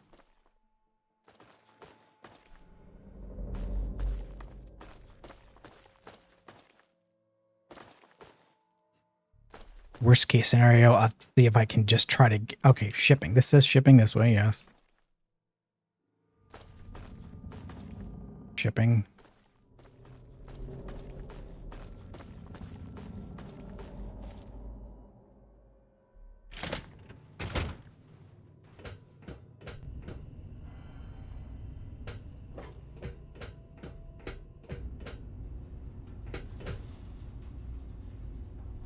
Okay, that's the way we came in. And that was the way we went out to the other area, so maybe it's down here. Oh, hello! Hello there, fellow employee. I don't believe we've met. I'm your factory foreman, Milo. It's a pleasure to meet you. Please give me your job posting title and employee registration number for my permanent records. Okay, so this is why we needed to have the high speech, because basically we're going to pretend to be the guy who invented Nuka-Cola. There's a string of kind of like funny password guessing speech checks in the games. This is one of them. Oh yeah, we need to know details about them, I'm assuming. Like there's also one in Fallout 4 where you try to get in the side entrance of the Boston Public Library, and you can guess the password, and you can guess the password. You can basically say, well, the person I'm pretending to be is the mayor, and you can guess that the password, the mayor's password is 12345. It's a very clear Spaceball reference, and that password works. There's also one, I think, that's in Fallout 1 where if your character has low intelligence, you can guess that a password is ice cream. The game makes it seem as if you're just saying ice cream because your character is so dumb he likes yelling out things he likes. But then it turns out that is the password, so it works. That's actually in that, and I think that is repeated in Fallout New Vegas, where if you have a high enough science skill, you actually is say that New ice Vegas? cream. Okay. Well, it only happens when we have a high science skill, and when you use it, you're actually saying ice cream, but a mixture of letters and numbers, like leet speak. Okay. Yeah, they may have used that a couple times. So You can lie to the robot, you can threaten the robot and fight him, but you can also just say, hey, I'm John Caleb Bradburton, which is the name of the guide Sarah told us. I don't need an ID number. I own this place. The name is verified in my system with no existing or issued employee number. Voice stress pattern within normal parameters. Executive override protocol initiated. What may I do for you on this wonderfully productive day?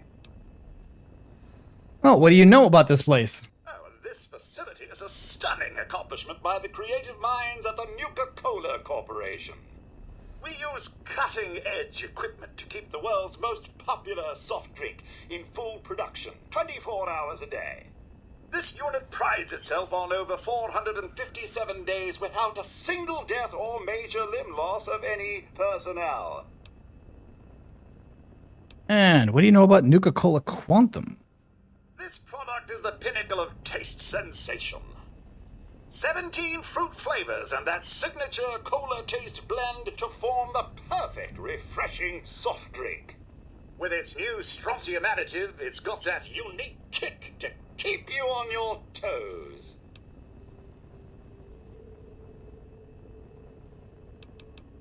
Well, Sarah wanted me to find a lot of quantum, so go ahead, give me the manifest. That information is in the shipping computer terminal. The passcode for the terminal is NCC1864. And there you have it. Uncontrovertible proof that the authors of Fallout 3 were aware of and wished to let players know that they were aware of the existence. Because of the Reliant. Right, because the service number of the USS Reliant is NCC 1864. Boom! They totally ripped off Star Trek 2. And just in case, now again, I cannot claim any credit for this. I was literally, I was aware of this quest. I had played this quest when I first played the game, but it was a long time ago, and I had forgotten. But just in case we weren't sure, here I'm going to add one more item to this list of images here, which is this one. And that is, of course, a model of the USS Reliant, NCC 1864. So it was not impossible to show that, hey, this is not just a coincidence, because to me it goes way beyond coincidence that this Easter egg is here, deliberately throwing in that specific sequence of letters and numbers, and then to say that all the other similarities between the GEC and the Genesis device. Not to mention... Yeah, Wrath of Khan has been a staple of science fiction and Star Trek fandom forever, and even to this day is still considered the best original movie. So, yeah, it's got to be a part of sci-fi culture in many other venues and forms, video games included. Decca says, yeah, I never knew that you could guess a password here. I just picked the lock every time. For the library anyways. Right, but then I think you don't get, see, the thing is, if you hack the terminal or if you get the item some other way, I don't think you end up getting that text because you don't know what the password is if you don't need it. If it's in a safe and you pick the safe where you go to the computer and you don't have the password, but you just hack the computer, then that password, as he gives it to you, is not one of the letters and numbers in that hacking interface. It's just the normal minigame. Usually what happens is that you end up using an explicit password like that when in universe your character knows what that password is because you read it on a note or because some character tells you, but there's no connection between that and the minigame. The minigame is always about guessing words, and on supposedly harder terminals, the words are longer, but that ironically makes the minigame easier for reasons that don't make a lot of sense. And they've still kept this minigame in all the versions of the game. It's also in Fallout 76 and it's also in Fallout 4. And the best thing about the best thing about some of the legendary perks you can get in Fallout 76 is you can basically say, I don't want to have to do that minigame anymore. I will invest points in not having to play the minigame. If I'm a master level hacker, I just automatically hack a terminal at that level, and that's it. You don't have to ever do it again. It's a time saver. Yeah. It also, I mean, for all video games, I mean, how long is it before you get, mini game fatigue? especially on a replay. Yeah. You know, I mean, how many times do you really want to be picking locks every single time? Yep. And that's why when Starfield had a bunch of that stuff, and I'm like, wow, this isn't going to get tedious real quick. So yeah, I mean, I was never a fan of the mini game type aspect where you've got to do a video game within a video game to perform a function. That would literally be like the first thing that I would want to hack around and say, look, I do not need to do this repetitive task 4 billion times to enjoy this experience. And people who do speed runs of Fallout 4 also don't invest in any hacking or any other stuff. What they literally do is that you can choose the first 3 options, and if it's not one of them, you back out of the terminal, and that resets it. Go back in, do the first 3. Eventually you'll get it. And it's faster to do that than it is to try to engage with the game in terms of, okay, I got 2 out of 5, and that means that these letters must be the correct letters, and so I'm looking for, and then you get rid of the duds to get rid of the ones that are wrong, and then you can reset your tries. It's faster just to go 1, 2, 3, back out, 1, 2, 3, back out, 1, 2, 3, back out, and keep going. Right. Okay. Even doing that is like, wow, do you really want to be doing that too? True, but again, speedrunners can do it very quickly, especially if they're, say, a mouse and keyboard player instead of a controller player. It's it can be very quick to do. They have macros already. Yep. In fact, Zale says, yeah, there's a website that will do the solution math for you. Zale also says, yeah, I think the idea is that you're trying to figure out the BIOS reset password rather than the user password. Is that correct? Is it a BIOS thing that you're looking for when you? I mean, it could be that would be a reasonable in-universe explanation of what we're doing there. I mean, otherwise, it doesn't really make a lot of sense. You could get the idea that what we're doing is that we're rebooting the terminal, we're putting it into a debug mode, we're having it dump memory to the screen on the hopes that the password is unencrypted in memory. Something like that, rather than trying to guess a password that someone's used. Because usually, as I said, there's no connection between passwords that people tell you or write down on notes and the words that are used in the hacking minigame. Yeah, Zale says doing it 3 and then backing out is still faster. Oh, yeah. Yeah. Okay, hey, That's can I have the key to the research safe? Certainly. Allow me to whip up a copy for you. There you are. Have a wonderful and productive day. Okay. Now, I'm not going to bother with that, at least not within the context of this, because I think what we're going to do is that we're going to take our break, and then we're going to go back to doing vaults. We'll jump across the wasteland and look for another vault. But there is a follow-up to this in that Ice Gang, Sudden Death Overtime, is looking for this formula. So if we go in here and find it, in this research safe, and then go to that location, there's a very interesting interaction you can have with them. But anyway, so we're going to take our break, but the last thing I'll mention before we go on that break is what we were talking about before this stream started, which is that tomorrow, technically speaking, is the 25th anniversary of the Bungie fan site that is currently rampancy.net. Woohoo! So, congratulations. Can you believe it? Now, are we also going to be mentioning... Congratulations. Do we get a cake? Are you also going to mention the special day that's on the calendar coming up? As you said you were going to mention that before. I didn't know if you wanted to mention that was the one I was talking about. Were you talking about something else? Oh, really? Oh, yeah. See, I was thinking of Towel Day. So no, I did see Towel. I did see Towel Day in my social media feed, but that's not what I was talking about. What I was talking about was this. Was ours. Okay. Yes, well, was ours. I wasn't sure which, because either one you could have picked up a reference for, but it kills me that you and I both were thinking of the special anniversary is coming up. That's hysterical. Yeah. So this is actually the original site was called The Core. It was scripted in Perl by Ferrex. Ferrex later went on to go work for Bungie. He's currently, I think, the project lead on Destiny currently. Yeah.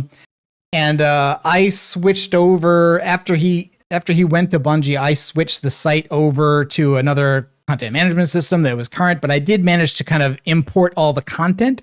So all the original posts that were in the database for the original script are there, including this one, which is the first one, which was May 26th, 1999. 1999. Wow. Classic. So feel free to check out that if you want a blast from the past. Yeah, and I did that just by scrolling. You can go to the front page, and down at the bottom, you can go to the last page, and so it's because it's all just reverse chronological order. The first will be last, and vice versa.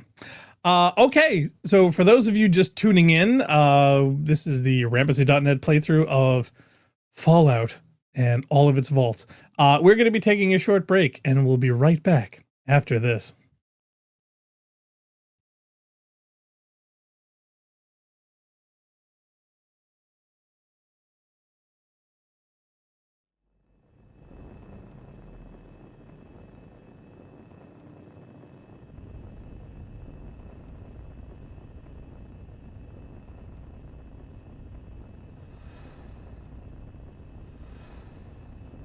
How may I serve you, mistress?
How may I serve you, mistress?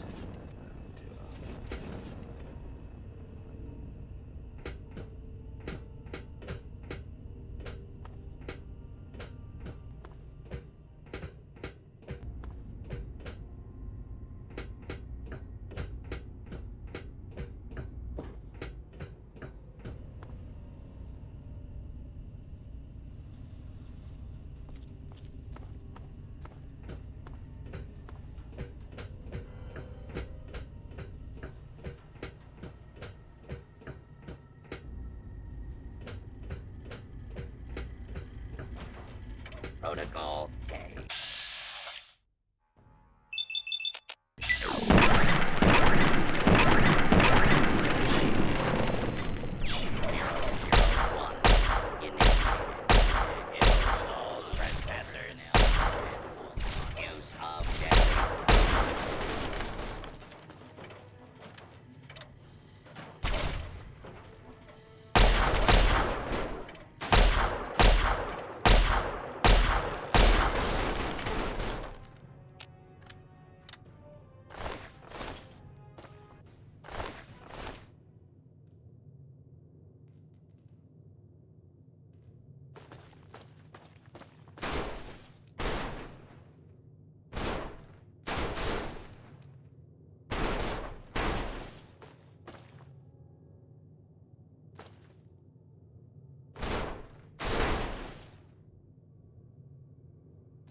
Okay, we are back.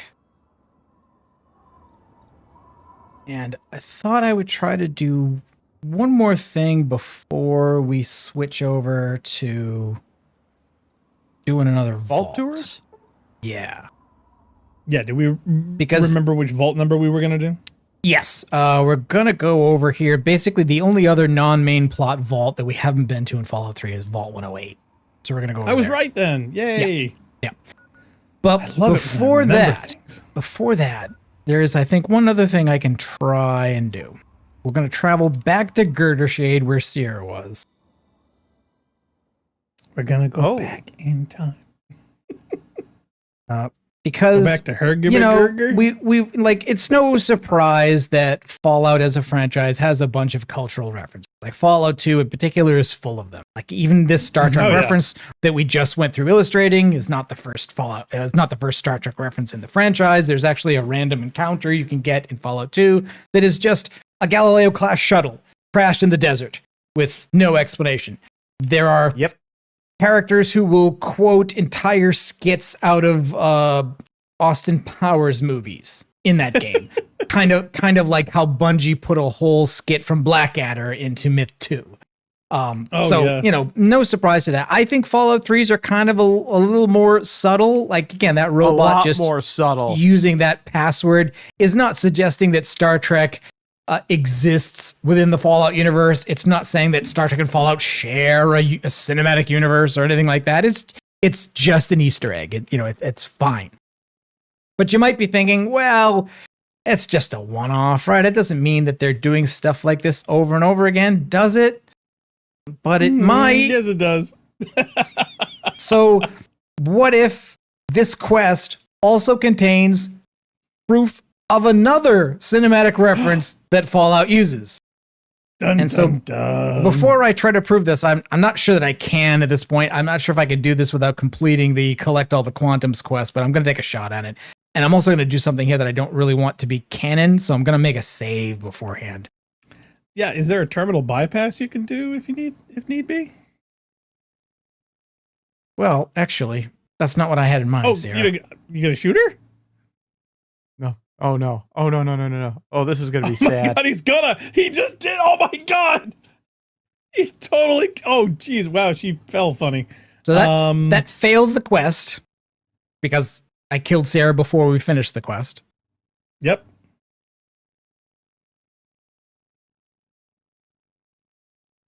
And she doesn't even have anything good on her, although I can, steal some of her other stuff. Well, that's other than the cola. What else is there? I mean, she's the cola freak. Well, she still has all of her parts attached, so she might come through this and still show up later.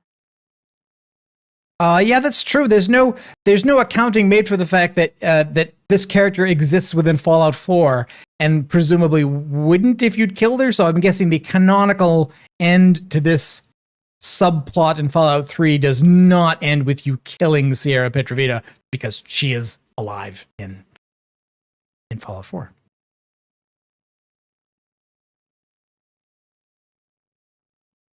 Okay, I just need to get unencumbered. Okay. Now, we weren't that crazy to talk to Ronald before, but tell you what, we might want to talk to him now. Uh-oh. Hey, buddy. Not much. Okay, so you can tell Ronald that Sierra is dead. This guy basically was going to offer you an alternative way, and he was going to say, hey, Sarah wants you to collect... Zale is asking, isn't Dr. Massenly also in Fallout 4? Yes, that's true. Yeah. He is.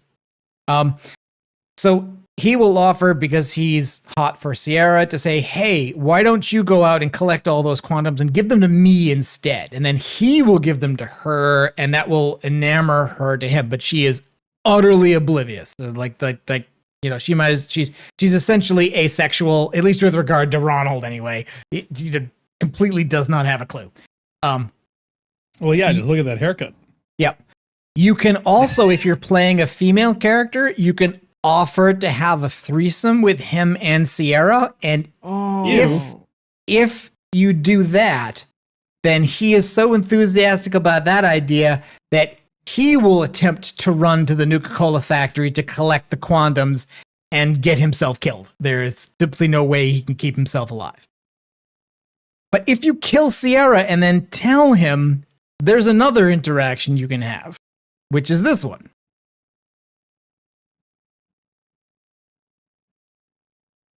Well, I shot her in the head. She was killed by the Nuka-Cola Corporation. They were going to lie to him? Yeah, which is a lie.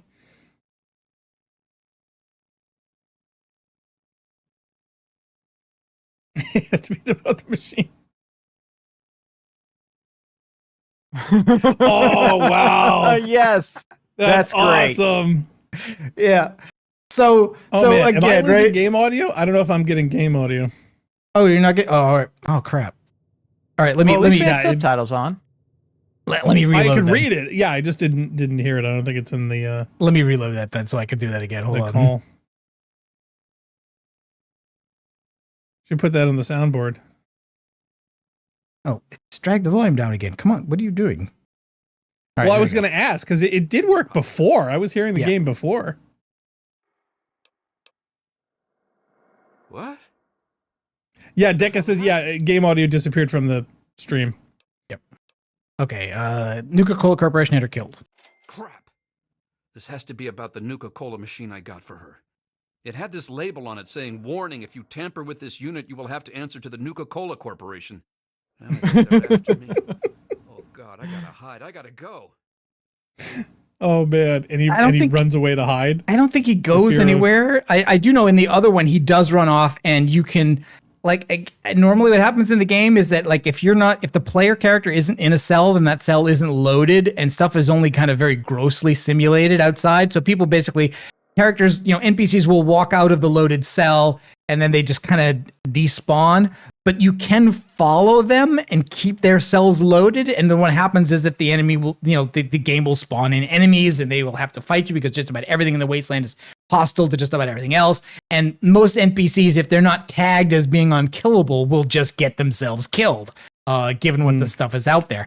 But I do think it was neat given that the TV show also included the visual references of, the circular light above the Vault Tech meeting room that's very similar to the way the War Room appears in Doctor Strangelove. The Fallout 4 opening. So much detail. Yeah, the Fallout 4 opening also includes a similar environment to that with the model of the mushroom cloud, the scientist pointing it out there.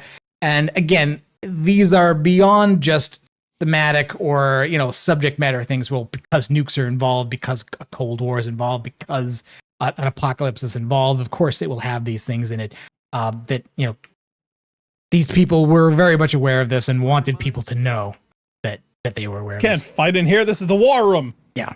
So is there a Colonel Bat Guano in this game as well? Or I don't think so. It'd be cool if you gave yourself that name and it unlocks something for you. Okay. Vault 108. And the only thing that these Fallout games unlock when it comes to names is what Codsworth says to you.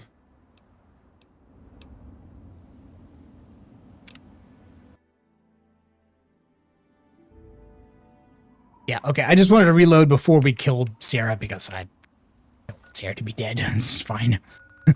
Who knows? I might want to finish the quest.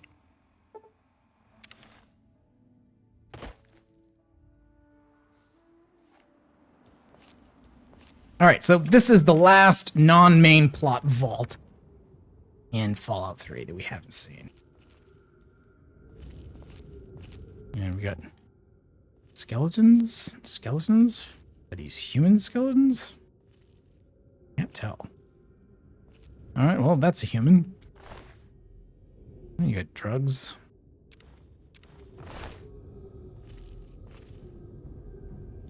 Ah. Dead mole rat. Don't need to activate that door because it looks like this thing's already been blown open somehow.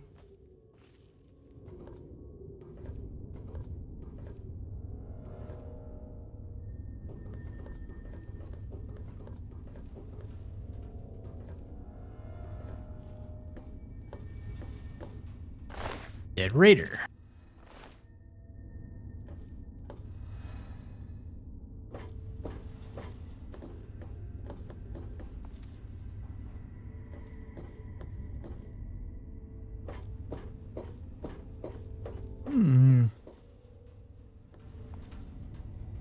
A lot more skeletons.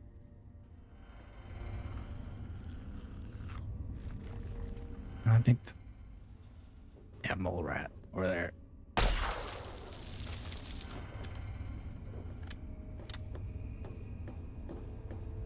Okay, these are Brahmin skeletons by the look of it.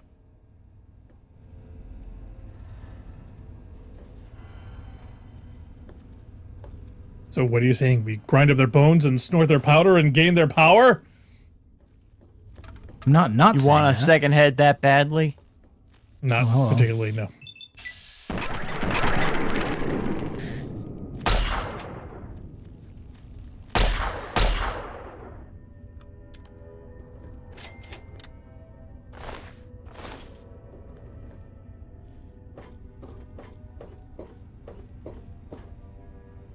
Okay, living quarters.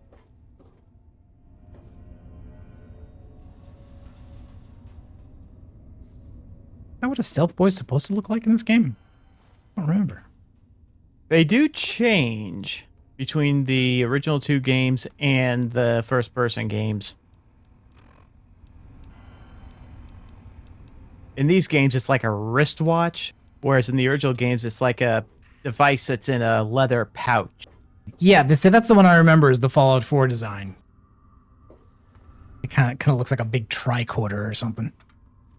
Mm-hmm. And it's got a whole, activation animation for it.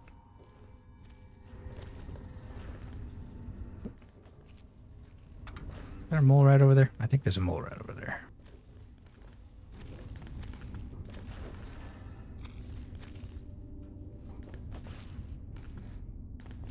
Oh, yeah.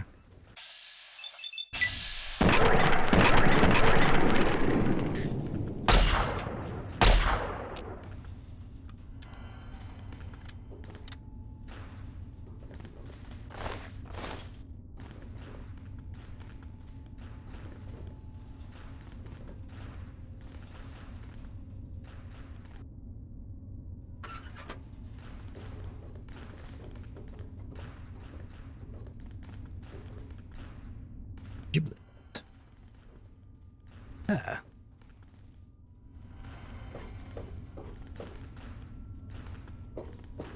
Okay, so we got one door that goes to living quarters.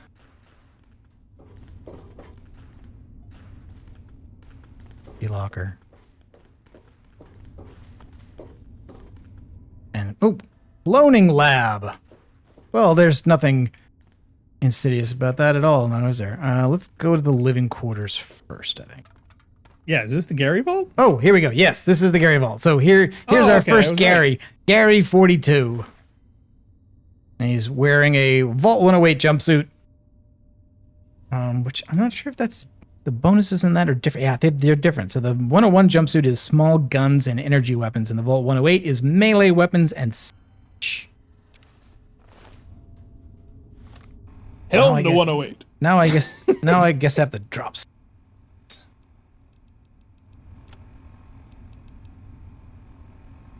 Let's see. What can I drop? Why am I carrying a minigun? Why am I carrying a minigun? An empty minigun? Who the hell knows? You had it like, I don't know how many combat scenarios ago. Yeah, they're really heavy. 18.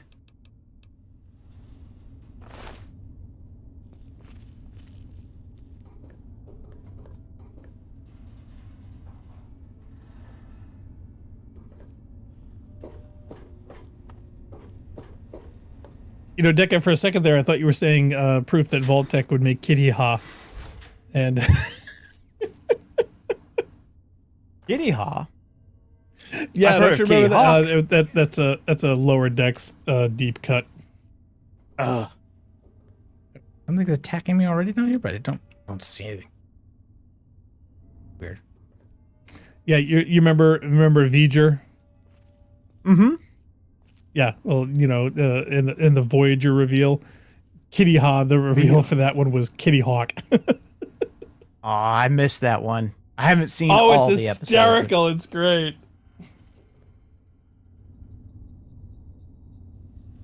He's like, what? This makes no sense.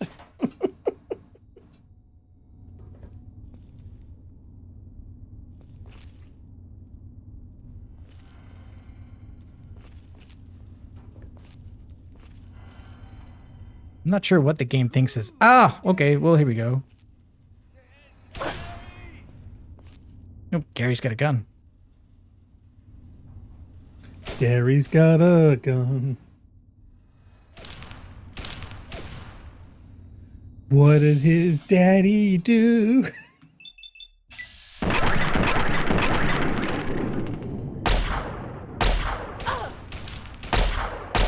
Dang it, there goes the head again. Yeah, that's bad.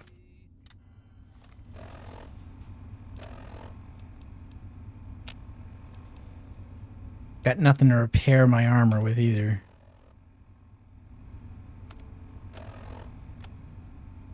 Zales, Gary found his gun? On the song he did.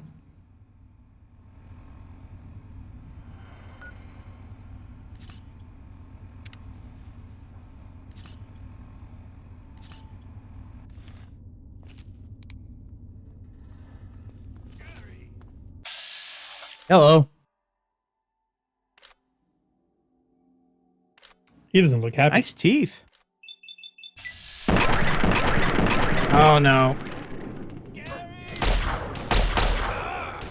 He seems to be impervious to laser beams. Well, there are some problems using VATS at extreme close range. Basically, like if the barrel of your gun is protruding beyond the body of the target, it essentially doesn't fire. It doesn't hit. And remember, everything in this game works perfectly.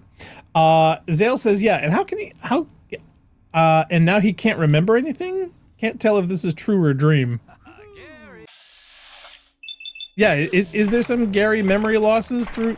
Oh, you're shooting over his head. Oh, how can you shoot over his head and have it still explode? Does Gary also say Gary when he gets shot? Gary! Gary! Yes, Gary. they do. They have I don't know how many unique vocalizations of Gary there are, but there are a bunch of them, and there are ones that are both like tempting and also like Gary. Like, how can they function by only being able to say Gary? I mean, I get the joke with I am Groot and the tonality and sequence and whatever else, but Gary doesn't quite have the same range. I think the answer is that they don't. This environment, this community is in no way functional.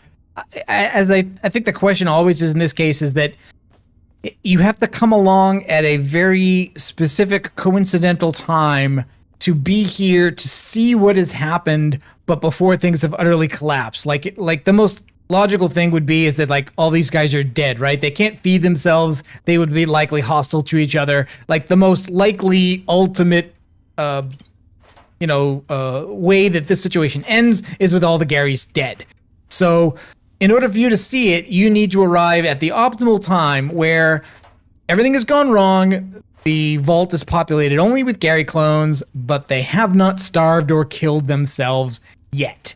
So why do you arrive just at that moment? It's like, well, because that's what they want.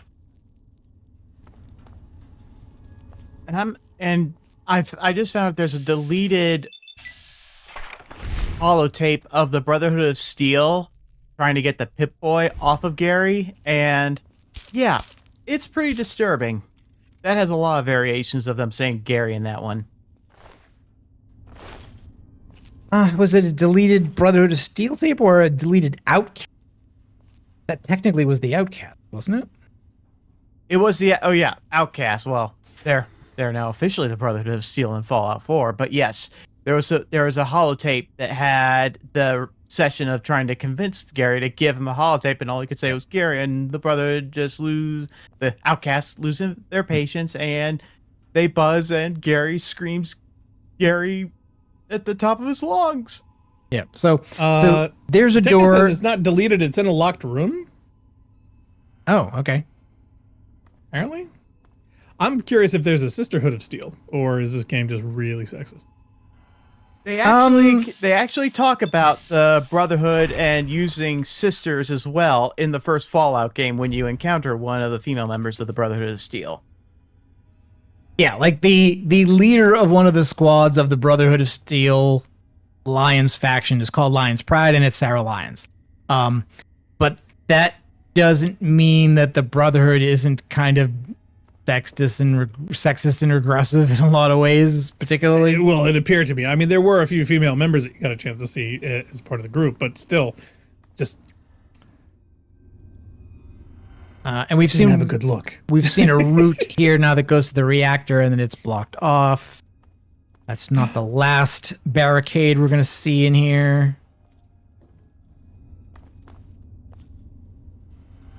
No, the real barrier to this game is tetanus. Yeah, Deca says they're obviously decided that Brotherhood is unisex as far as they're concerned. Well, it appeared to be, but not in the name. It's not unisex hood.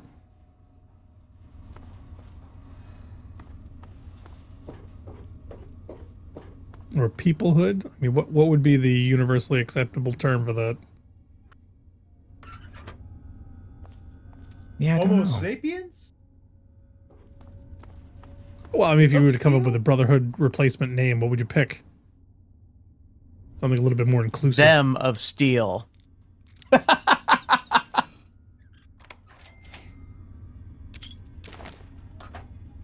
Themahood. Keep thinking these vacuum cleaners are doctor's bags.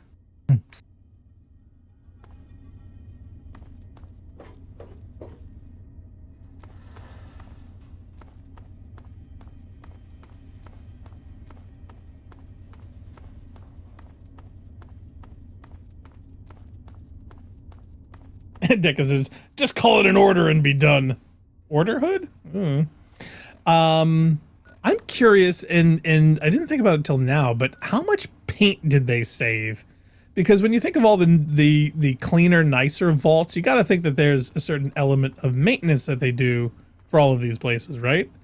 But they only have so much paint. So what happens when they run out? You know what I mean? They don't have an unlimited supply of it, and there's a lot of surface area in these vaults. Oh, Deca says Order of Steel. Now there you go. I like that. That's good. That would work.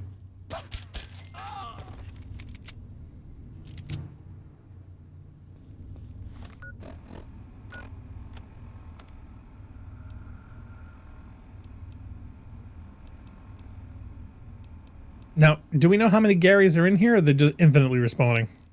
No, they don't. They don't respawn. But I'm also Gary not is actually I'm not uniquely sure how many there identified. are. Well, that's what I thought. Each one of them has Yeah, their so own it's Gary 36 number. Yeah. Oh, Deca says they think they recycle paint. How do you recycle paint? Okay, that's interesting. Okay, nothing interesting in here. Well, it is a vault. And it's really bad condition. It's not what I'd call move-in ready. Yeah, okay, so I mentioned that this was the nuclear reactor was not the only place that had a barricade in it. Here's the door to the female dormitory of the Gary Vaults. Yeah. So I take it there's no way to go down that hallway? No. Has anybody hacked it? I'd be curious to see if you could turn get off down there clipping mode. just to see if there's anything there. Surprise, mother trucker. Bonk. Bonk. Some of the Garys do have guns, but a lot of them are just melee enemies.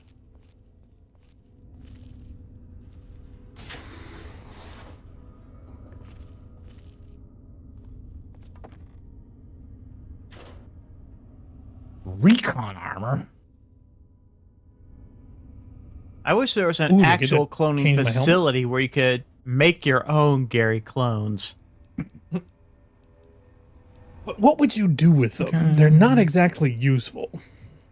No, and that would make for a fun point.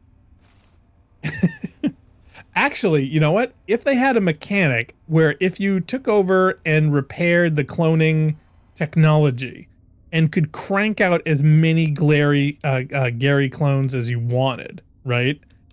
Wouldn't it be great if there was a mechanic where you could clone them and then use them to do all the side quests for you? So quests or quests within quests, you could simply have all the Garys do it, and you reap all the rewards without risking yourself. You wouldn't know what you'd be missing. Exactly. Which I would say, yes, I already have that mod. In fact, it works so well I don't even need to start the game. Or better yet, imagine coming up with an entire Gary army. That could be fun. I do love how using VATS and invoking the slow motion pitch shifts the voice clips down. So it's like, oh, here, Gary.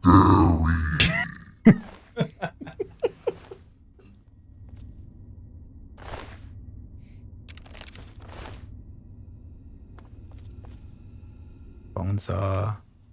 Oh, Deca says, yeah, the 3D Fallouts run on an engine that doesn't acknowledge world leaks, so they don't just model that they don't need to. So, yeah, the engine is a little bit weird. In fact, I did just watch a video. A bunch of people did some stuff like, hey, the Fallout 4 next gen update is here. Let's take a look at it. And of course, like, it had major problems. Most embarrassingly, had major problems on Xbox consoles, given that, like, oh yeah, Microsoft bought Bethesda, and the whole point was to, if not get exclusivity, then at least pitch that, like, their console was the best place to play these games. And boy, was that a mistake. And they basically were supposed to give you the choice of, you know, the usual performance versus quality modes on the Xbox console, except it literally did not work on any Xbox, but worked perfectly fine on PlayStation. Yep. Surprise, surprise, surprise. Now, hey, was that because of either the OS support of a of bug. the Xbox, or was that because that was early on when they were using Intels and then before they switched to AMD chips? I don't. PlayStation has always used AMD, I thought. Yeah, I honestly don't know. I did watch a couple of videos. I'd be curious on on it, the timing because I don't remember. I think it's just one of those things. It's like, it's a bug. But another thing is that, like, there are some Just lack of well-known software support. world holes in the Fallout 4 map that have been there since the game launched, have survived multiple patches, and have never been removed. Like, for instance, there is a room. There's a room you have to enter for the main plot. You have to go into this guy's house in Diamond City, and you have to, you have to get a key somewhere and gain the entrance, and then you have to find a secret button in that room that opens up a secret wall. But there's a corner of this room that has a wall in it where the wall was never made solid. It has no collision. And so you can walk right through it into the void and see the gray expanse of nothing going off into forever. And it's still there in the like next generation. Starfield. Yeah. Yeah, I can see Starfield from my house. I was about to ask if you could clarify what a world hole was, but that pretty much explained it.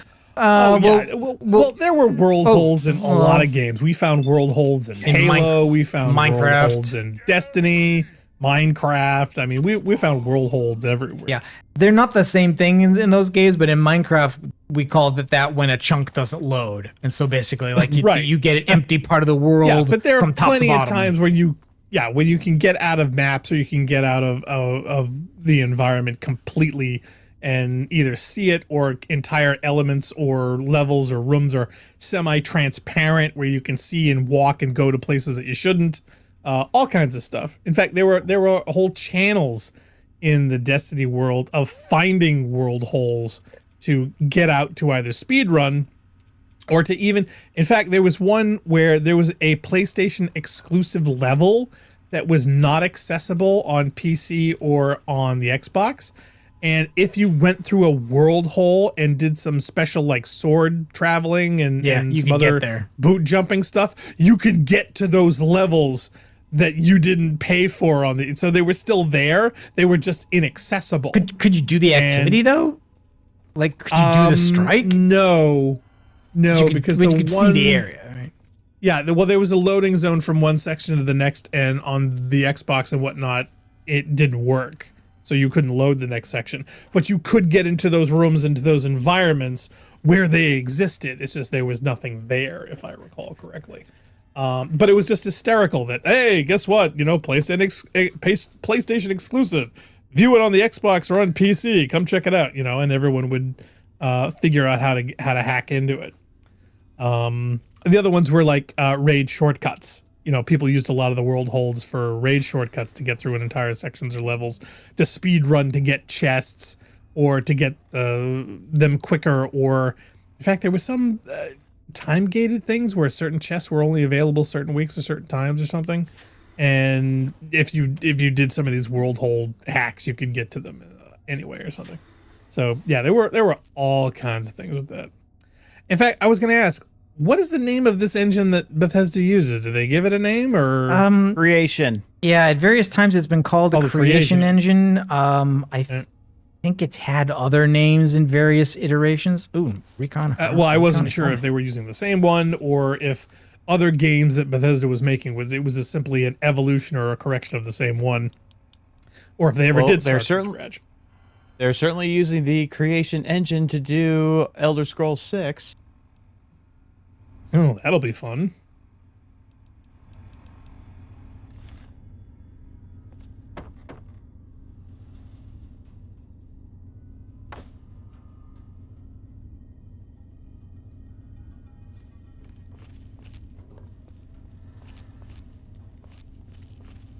Okay, yes, Gamebryo. Gamebryo was the other name that I remember hearing this engine be called, but I think that's the older version of it. I think it used to be called Gamebryo, and now it's called Creation. Ew. Glad they dropped that. Well, people would just hackneyed call it Gamebro. Sounds a little too close to actually, Hasbro. I think if your engine's called Gamebryo, shouldn't your next version be called Game Fetus? I mean, like. Oh, gross. I knew you were going to do an embryo joke.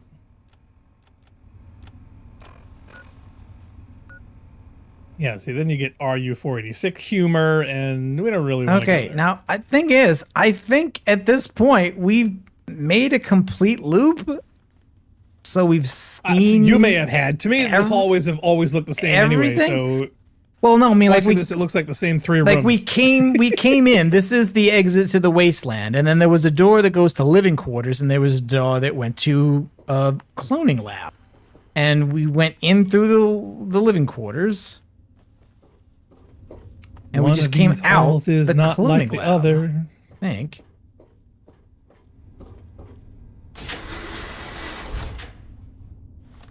Just make sure. Yeah, see, this is living quarters, and the other side is cloning lab, and then you come out the other cloning lab, you go into the entrance. So I think we've seen everything, and there haven't been any active terminals in here to tell us any story about, like, why is this full of clones of Gary? Who's Gary? What did any of this have to do with anything? To make sure we didn't miss any terminals, that is, not Gary's.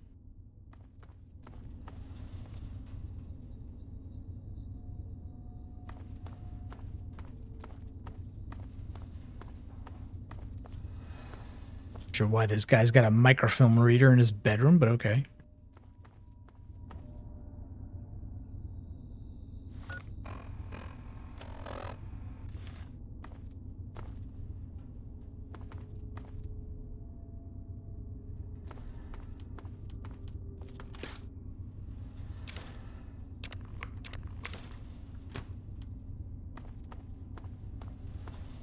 Yeah, okay, there's the Blocked off door to reactor.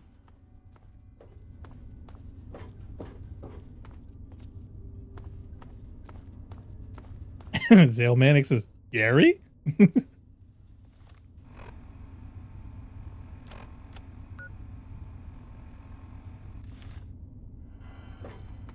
Does Gary 7 have a black cat? Ooh. Thank you, Narc. I'm happy you got that one. That show should have not have existed for so many reasons. Yep, and there's the door to the cloning lab. And these terminals don't work. I'm pretty sure... Did we loot all this already or not? I think we didn't loot this one because it doesn't say it's empty. Oh, hey, not bad. Ammo? Drugs?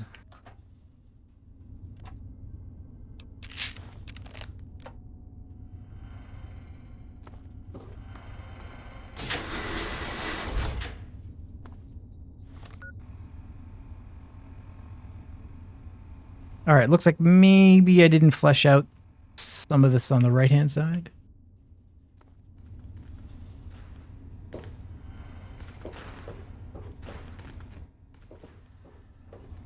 So what you're saying is there's a lack of flesh. Oh yes, but this was the female. The reason why we haven't gone this area is that is the female dorm. We can't go that way because it's barricaded. See, that just makes me want to do that even more.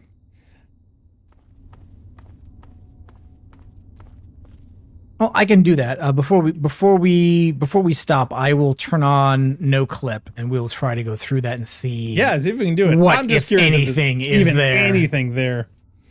Let's see. Oh, Deca says, yeah, remember Fallout 3 had the Penny Arcade tie-in? Yes, they did okay, I found some more Garys. They did a cartoon about a guy whose vault experiment was they left him alone in a vault with a box of puppets. Yeah. I remember that in the explanation video. And Deca says, yeah, pretty sure that show had a Star Trek crossover, even got a reference in Picard Season 2. Interesting. I have to look at that. I don't remember that.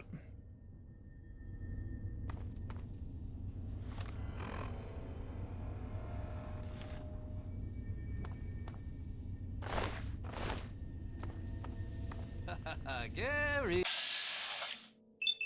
Gary.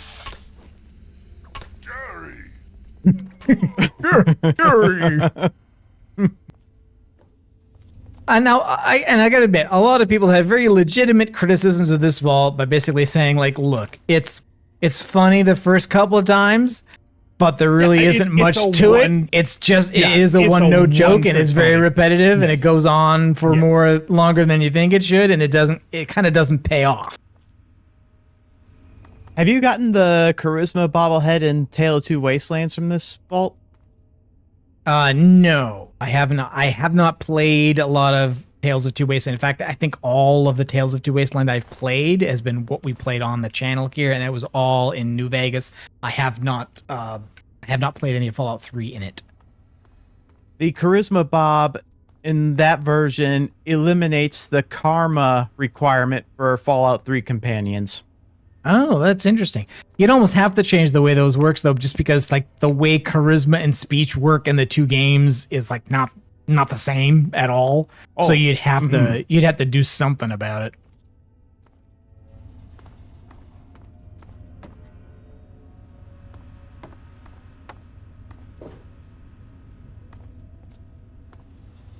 Because when I did get that, I did go to Paradise Side. I did get that slave companion to see. I've never had the ability to have her as a companion because I was always good karma. Mm-hmm. And there is nothing to her character at all. I think a lot of places, Bethesda was really just expecting you to do the default good guy thing and only did the minimum of fleshing out other options. except in very specific cases, like for instance, Megaton. Like they obviously put some effort into that, but not all the evil options are as fleshed out as destroying Megaton. Oh, yeah. Okay, so Dick is talking about, the Gary Seven showed up in the original series, and his organization shows up again in Picard Season 2, and Wesley Crusher joined him, apparently. Okay, all right. If that's the reference, then yes, that one I do remember. I thought there was a specific either Gary or Black Cat or some other, nod to the show that they did, which was like one pilot. Disconnect my controller. Turn on... Zale's like, I need to get there ASAP. Oh, female dorm is blocked off. My Charon Fox and Star Paladin Cross are missing.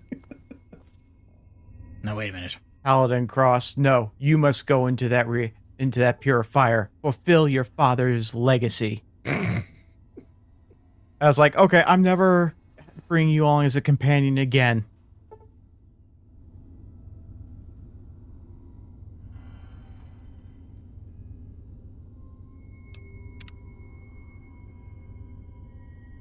Oh, you really think there's something back here? I don't know. We're going to find out. I have no idea. I was just mildly curious. And Narc has a history of every time there's someplace you can't go. Yep. Nope. They didn't even bother to build it. I'm surprised they didn't just leave that in. It figures because that's just it. All the clones are male. Right. Well, see, I was wondering if there was a female Gary or something. But yeah, I was literally just curious if they even bothered to put a little something there. A note, a shoe, a rubber ducky, something. Well, you know what? I mean, so there's for the wall hackers. There's other parts of these games where there's loads of stuff that they built and decided not to use, and they just left it in. Like there's a whole submarine, there's an underwater vault that they decided not to use, and they basically just made it inaccessible but left it in the game. Right, but left it in. Yep. Exactly. So so I was just curious if there was something else where they thought about doing a female dorm side of it, and they said, no, we can't flesh it out. Just block off the hallway with in this case, I think what it was is that they intended this to be the joke. They made it this way, and so there is nothing there. Right, there's nothing to be found. Always intended to be the idea that this place was so creepy for the women in this vault, whatever happened to them as a result of the cloning of the Garys, that they barricaded it off, and that was it. Okay, well now we know, and knowing's half the battle. I tell you, there are some games where clipping through the levels can bring about some pretty scary results. Not just in terms of how wacky it is, but oh my god, that was there the whole time?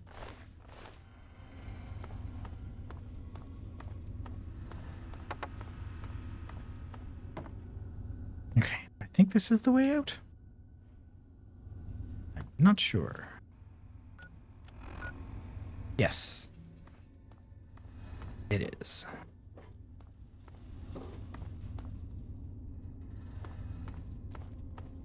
They don't have the Enterprise refit hallway lights that tell you where to go. Even if they did, they wouldn't work. Oh yeah, they just have it be the Star Trek 3 version where they just keep blinking colors repeatedly. It was like, huh? What? And besides, it's Star Trek 5. I love how they put that in Strange New Worlds as if suddenly that was a thing that was always there.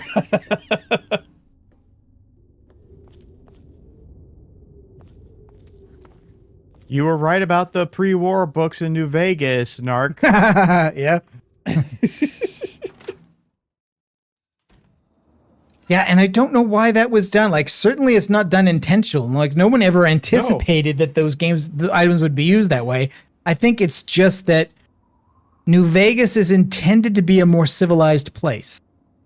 Mm-hmm. It is not as destroyed and disordered and dangerous as the Capital Wasteland is. And there's a variety of pre-war books too. They're of different colors and they both have their own ID, but they are still accepted, all of them, by the Brotherhood scribe. Yeah. And I think what it was is that when they made New Vegas, they wanted environments to have intact things instead of ruined things. And for books, the way to do that was the pre-war book item. It already existed. All you had to do was use it. And it's just a coincidence that turns out to be, hey, once you connect these two games with this mod, it's free money. I also got 563 coffee cups, and I gave him all to Cuppy, like first time. To Muggy to Muggy 2 days ago. And he gave me 583 Wonder Glue, and it over encumbered me. Oh, great! I forgot that there were super mutants here. That was a mistake. Bye. Oops. Well, take your bets, ladies and gentlemen. How long is he going to last? Oh, super mutants on one side, robots on the other. Stuck in the middle with you.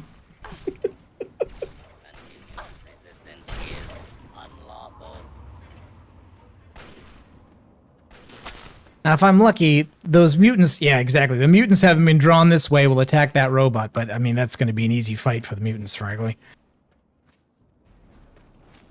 Is it? Yes, actually. Although it is worth pointing out that super mutants in general are tougher in New Vegas than they are in Fallout 3. That's strange because there's not that many super mutants you can fight compared to the ones you encounter in Fallout 3. That's true. Like they're a major part of the main plot here in 3, and they're all a side thing in Vegas. I think it's a byproduct of the way how the armor and damage resistance and damage threshold systems work. The last time I encountered like a whole slew of them was in Black Mountain. Yep. And it isn't necessarily intended that the main way you deal with that population be to fight them, at least not fight all of them. I was thinking I could just show the entrance to Vault 87, but it looks like I can't because I forgot that there were mutants on the outside of it. You can't enter this door anyway because the area around it is so heavily radiated that it will just straight up kill you. So there's not much to show. You're only supposed to go in there for the main plot, and you enter it via a different route. It is pretty creepy though, because you do see dead bodies with radiation suits of people who attempted to reach the door.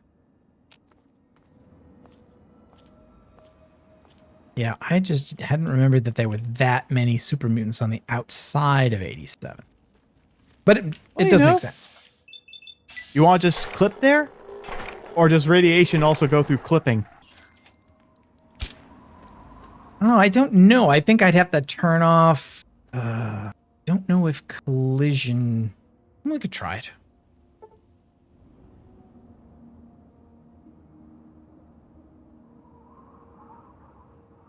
You can't irradiate what you can't impact.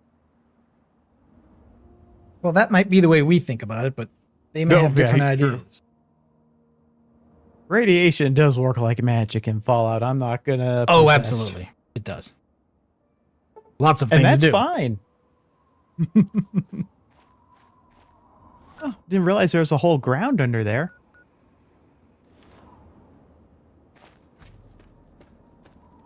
Yeah, Vault 87. I do recall that there is a room with the vault door complete with the 87 logo on it, but that's also inaccessible.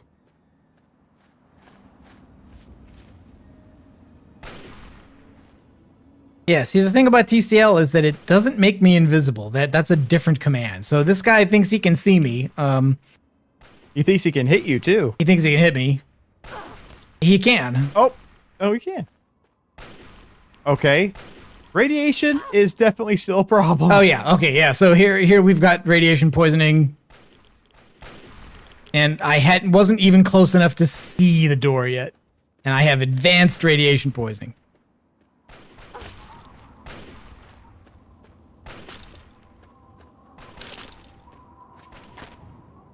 Whee!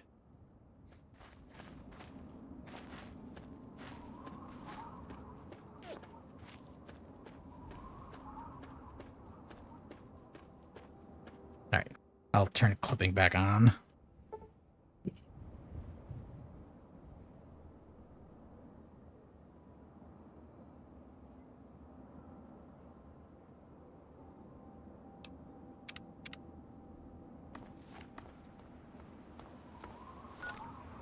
And heal up again, I guess.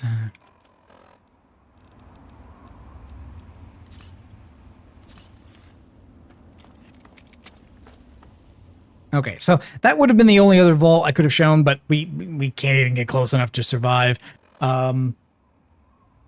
What's one last thing we could do? I suppose I could try and get... Oh, hello, RoboBrain. Well, we haven't gotten any Robo Companions yet. Can we hack one? I don't know. What's your karma? Because the Gutsy is only available for neutral. Well, the other thing is is there some interesting or cool, fantastic death scene that we could do? We could do the same no, I've got good karma. The other thing about this game is that killing things that the game thinks are bad, like monsters, results in good karma. And since they're hostile to you everywhere you go, unless you're running away from everything, you will slowly accumulate good karma that you have to get rid of by doing bad things, like either killing good NPCs or by doing bad actions, or the easiest way is by stealing. You can also do lots of bad things and get in a problem the other way around, where characters you might want to have as companions won't deal with you because they want you to have good karma and you have bad karma. And there's actually a way to get around that too, which is that there's a chapel in Rivet City where you can donate money to the chaplain, and that will give you good karma. No. So we'll have to do a whole lot of bad if we're even trying to get to neutral. Yeah, which we could. Let me see. How can I do that? Well, let's see. Explosives. If I give myself explosives 100.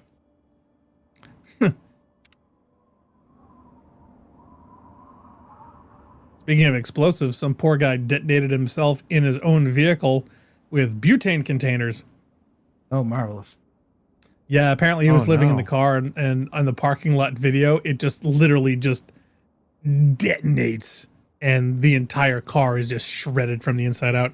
Believe it or not, he survived. He didn't die. Though I'd be curious if he's going to be deaf for the rest of his life.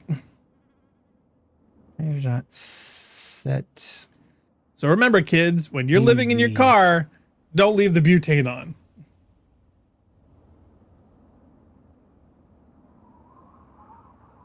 Oh, Deca says, just give yourself a Gek and use it. Well, now that would be funny. Yeah, I'd be curious as to can you see the Gek in action. Can you even do that? If you could God mode it, why not? I don't know. I'd never tried that. Awesome. It'll be a first for us here. Rampancy.net. You saw it here first. We give ourselves a Gek and use it as reasons. Now, do you have a choice of where you can put it and how it will affect the game at all, or are there only certain places? There's only one place where you can use it. And by the way, I think is this little lamplight? Yeah, this is a little lamplight. So basically, this is the location where you have to go. This is basically the back way into Vault 87.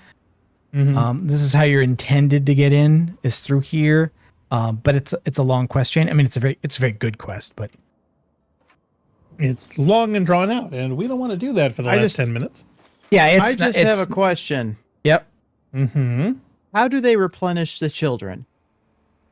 Well, when two people love each other very much. No, the Little Lamplight is a vault that's populated entirely by children, and it's kind of like that Star Trek episode where, like, when you get too old, the kids kick you out. And it's supposed to be. It's supposed to be in this case, like what's supposed to have happened is that there were a bunch of people trying to get into the vault from the outside when the bombs fell. And so the people inside the vault locked the vault to keep anybody from getting in. But there was a field trip of children in the cave when the bombs dropped who survived the apocalypse because they were in the cave and wanted to be let in. And people in the vault thought they were hallucinating. They thought that they were guilt-ridden hearing the voices of children. They thought the children weren't real. And somehow, I forget the details, but like somehow the kids find out about that and become angry at all adults and decide to form a society made entirely out of children. And when children grow up, they kick them out. But it, of course, does bring up the question of like, how does this perpetuate itself over 200 years? You've explained how you could have a group of children living in a cave immediately following the apocalypse, but how does that continue for 200 years? And I think it sounds like a couple other Star Trek episode tie-ins, for children's societies. Yeah, I think the only way you can imagine it is that if this became a settlement that people knew about, what it would become would be a de facto orphanage. In other words, unwanted children in the wasteland get dropped off at Little Lamplight because it's a place where children are safe. I'm not really sure how plausible that really is. No, I've never understood the whole Not to mention child the society susceptibility to thing. raiders these kids would have to endure and have.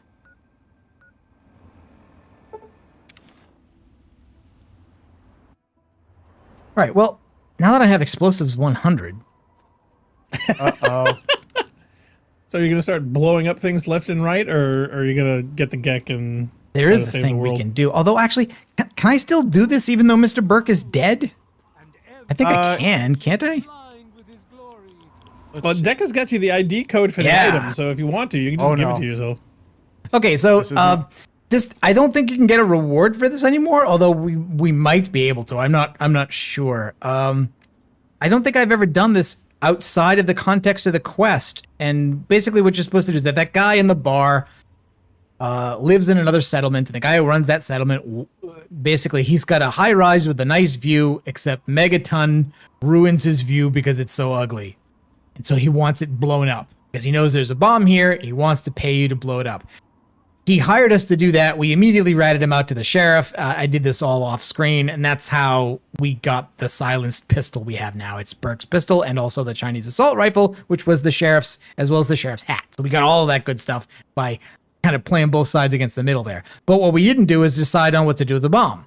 You can blow it up. Now, usually the way this happens is that then you go to that other location and you meet that guy and you witness the explosion from there.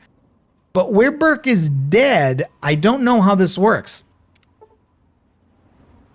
Let's find out. Fusion pulse. Okay. Which is what Burke gives can't do it you. because it would have. Yeah, so it's what Burke would have given me. So I can't do it. No, sure you can. You can just hack it in. I mean, all you need is the form ID.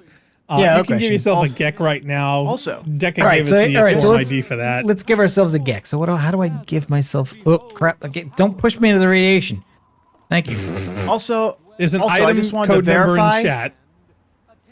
I just wanted to verify that the logo on the bomb is not Vault-Tec's. Oh, whose bomb is it? That is Vault-Tec's logo right there. It is not Vault-Tec's logo.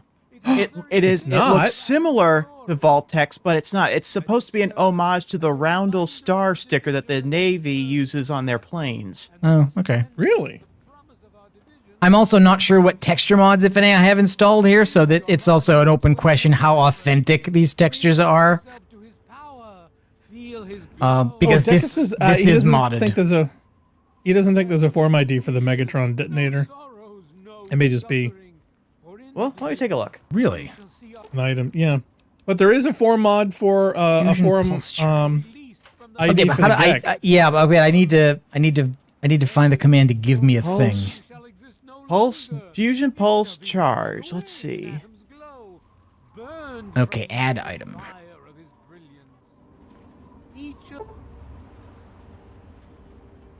How do I give something to another player? Okay, go to your inventory. Press. How do I do that? Press I. You can't give the sword of 1,000 troops to a noob.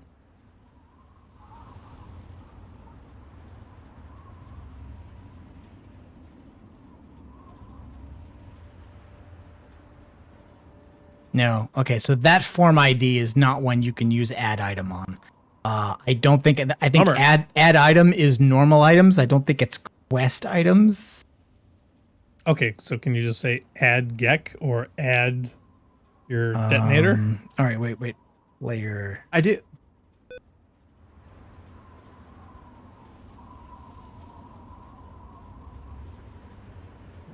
I got another ID if you want to try, Narc. Yeah, okay. 000 14 F81. No, these are the wrong IDs. Deca says, yeah, you didn't include the number of the item. That's what it's complaining about.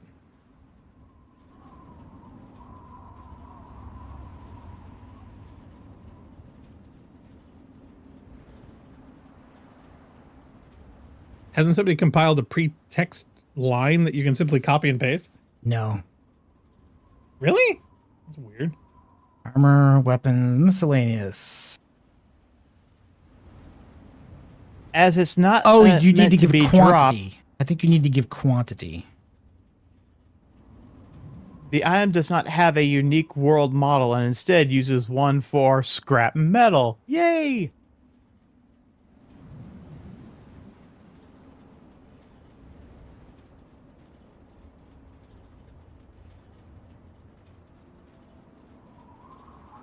Well, nothing happened on the entry, so you should have it. Okay. Check the inventory. It completed the I'm quest. at it, yay! So it gave me the Gek. So that doesn't. So if and now it says Escape Vault 87, which we are not in and still can't we're get not into. in. Yeah. Okay. So the question is, if you set off the Gek here, or can you set off the Gek here? Will that get rid of the bomb that's here, or can you turn on the Gek and then blow it up with the bomb? Did you give yourself the pulse charge or the Gek? Both, actually. Both. Oh. So we can create and destroy, which really see, is the Genesis device. There's the fusion. There it is. There's the fusion pulse charge. So I can do this now. Let's do it. Drink with me and pray. Run for your lives! Now, can we escape the blast radius? I think the way it works is that then we equip. Do we have? It's triggered at the room where the guy resides, and you have to activate that. Oh yeah, basically like there is a remote trigger and Tenpenny has it. And I guess the question is, can you still do this with if Burke is dead? That's Let's find out. Let's find out. Deca says Hey, you Mr. need Tenpenny, to go to the have I penny. got news for you? Burke is dead, and the bomb is still there. We've got plenty of bottle caps. Let me in, goddammit. How many times do we have to go? Well, not with that language. You're not getting Or, the murderous rampage you have buried deep inside. I've already told you Tenpenny won't allow zombies to live here. Who the hell are you calling a zombie? You're definitely not human, that's for damn sure. For the last time, no zombies allowed. Can't you tell the difference between me and a feral? Fine. I'll show you the goddamn difference. Just you wait. You'll get yours, all of you. Charmed, I'm sure. I thought I told you to get the hell out of here. Tenpenny doesn't want your goddamn caps, and I don't want the goddamn headache. For the last time, get your rotten, ugly, goddamn ghoul ass off Mr. Tenpenny's private property. I'm sorry, he already left. What? All right, Jenny, I'm sorry. I'm going. I thought you were one of those damn ghouls looking for a handout. Oh, now they're ghouls. Trespassing on Alistair Tenpenny's private property. You have some reason to be here? That's rich. What would a man like Tenpenny want to do with a waste rat like you? Yeah, okay, so speech 100 can get me in anyway. Obviously, if I had taken the offer from Burke and then not betrayed him, then I could have said I'm doing that. Just a minute. Let's not be hasty. If Tenpenny is interested in what you have to say, I suppose you should get your chance. Though he normally conducts all his business through Mr. Burke. If Tenpenny doesn't want to talk to you, then you best leave him alone. If you Well, bother his Mr. business is Tenpenny or about to any of his change. residents, I will be very glad to forcibly show you out. Do we understand each other? I don't think it matters as long as I can get into the building, because, like, to do this, you don't need to get Tenpenny's agreement or anything. We just need to get into the room. Don't do anything stupid.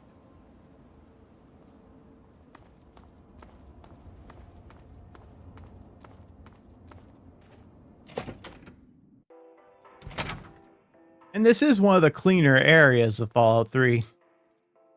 That's true. Like, people are actually here, you know, there's upkeep, there's not debris everywhere, you know. Ooh, the rugs.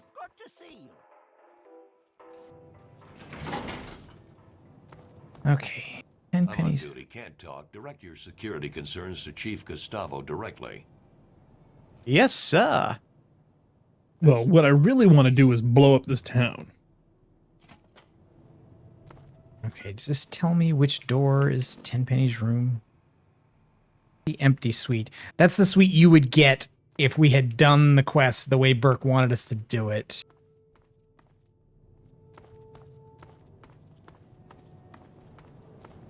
Is Tenpenny's room up here, or...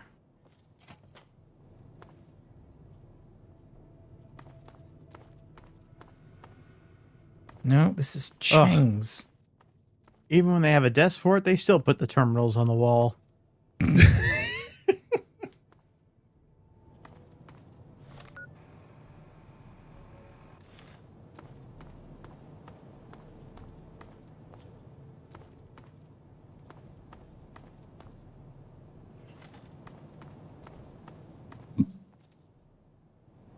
Okay, that's the empty suite. That's the quest thing, basically. That's the one you get.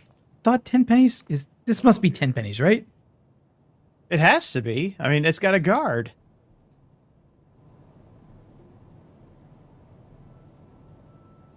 Ooh. Yeah, now, do we have to get past him with something, or can we just kill him and go on? I think Tenpenny would turn hostile, which would... Well, that doesn't matter. Like I said, all I need is to get into the room. Yeah. And see if we can flip the switch. Boom.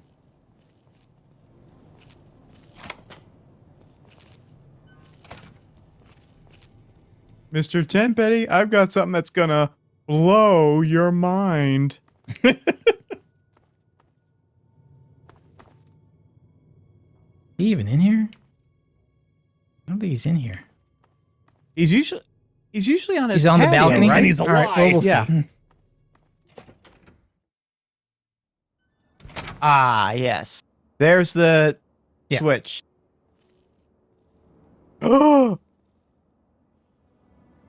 Do you want to try to pickpocket him? A visitor. I seldom get visitors, which is a tiresome shame, because I'm usually relentlessly bored out of my right mind. All of these confounded people fluster about like I'm made of eggshells and about to fall to pieces at any moment. I'm surprised they even let you in. So am I. So, what do you think of my fine tower here? It's quite the jewel of the wasteland, isn't it? I dare say I'm quite proud of it myself. Like, you didn't build this tower, you found it and moved in. I say, must you be so caustic? Come now, a lot of work went into turning this husk of a tower into a place people can call home. I've had help, of course, especially in Mr. Burke, an absolute gem of a man. He certainly has a way of getting done what needs to get done. Yeah, about It's a him. matter of getting the right type of tenants with the right type of assets, and the rest is, as they say, history. Assets. Okay, so why did you want to blow up Megaton? I complained offhand one day about how I thought that heap of metal on the horizon was a bit of an eyesore. Mr. Burke offered to take care of it. Burke is such an agreeable man, isn't he? I don't know how I got along without him. I practically don't have to think about things anymore. He takes care of everything. I seldom even have to ask. He's a real go-getter, that one. We need more men like him if we're going to rebuild the world. I got news on you on that one point, because you got one less of him. But, okay, whatever. Aw, this... Oh, no, I'm certainly rather sore about all of that, but certain sacrifices must be made. Besides, Burke assured me that bomb was quite unstable. I asked Burke to suggest they vacate. It was all a matter of time. Think of it as helping speed along the process of natural selection. Don't lose any sleep over it. Good day. All right. Yes, dear. I'm doing it, dear. I think there's no weather in this, but it does seem rather odd that the view looks like this. Could it be that this is an entirely different instance and that's not actually the out? Oh, actually, no, there are people there. Oh, Mr. Gutsy. Not for long.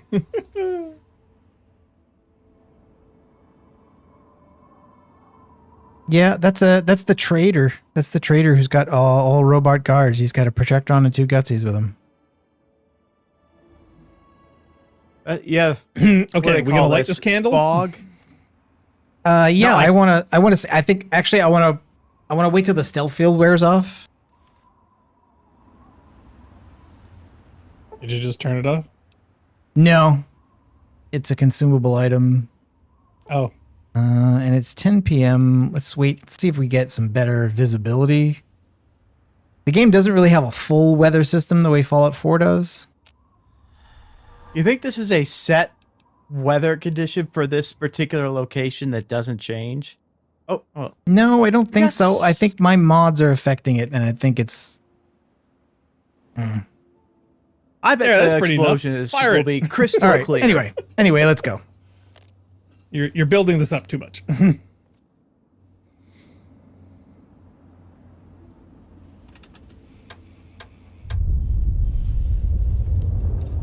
Ooh. Yep.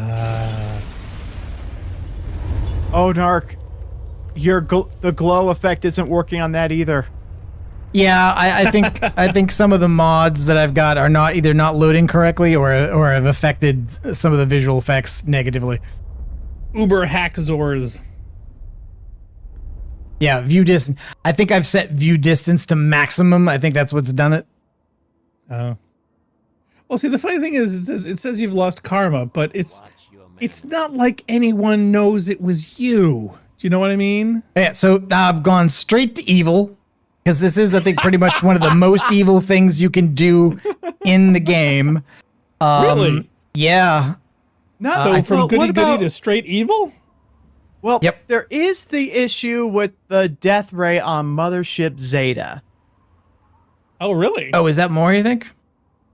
Might be. Well, like I say, the location, we don't know if it's popular or not, but the explosion is far, far greater than the megaton explosion.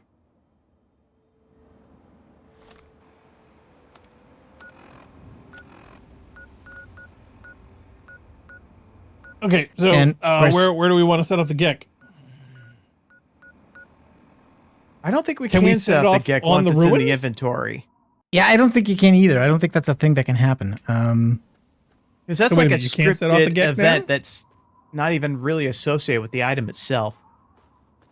Yeah, you just have to have it in your inventory when you go back to Project Purity in order for that part of the plot to proceed. Can you even drop it? I don't think you can. So it's more of a location thing rather than Yeah. a device you can place and put anywhere, like a mine or a grenade. So can we fast travel there and set it off? I'm just curious what it looks like. I've never seen it before. Hey, that means we would actually have 2 GECs. Oh, wait, we no, were to Deca go says to- you can use it anywhere. It gives you a warning. Okay, so we can use that. So yeah, so why don't we just fire it up here?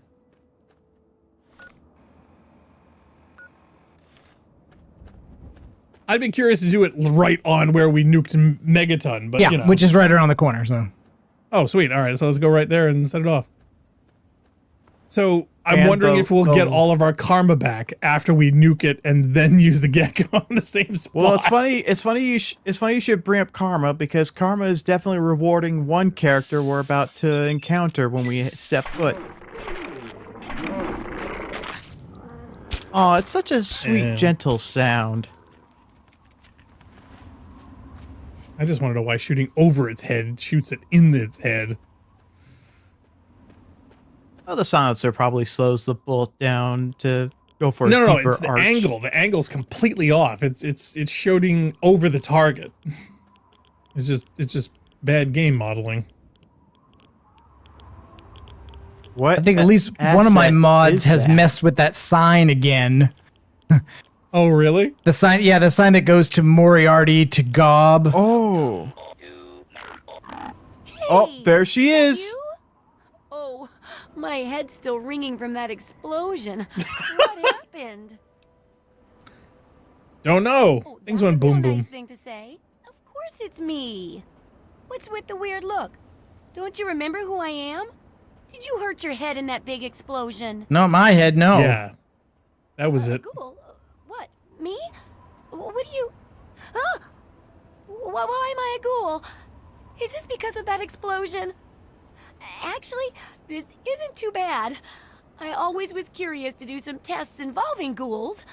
Know anywhere where a ghoul like me can settle down?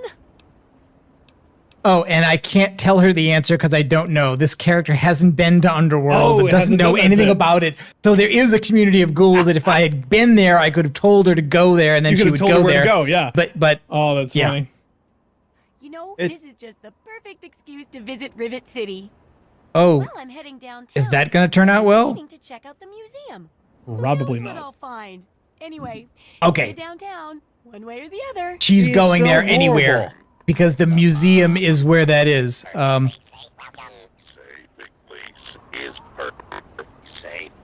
She is so horrible. Everyone in the town died, and she's like, "This is such a great opportunity." Yep. And there's a random event added to the game, basically, where just like before, because we had good karma, we were being attacked by Talon mercenaries. Well, they will be megaton survivors who are ghoulified who will attack you on sight now in the Wasteland. It's just a random encounter that can happen. Well, see that's the thing that doesn't make any sense to me. How in the world would any of these people know that you were the one who set off that nuke?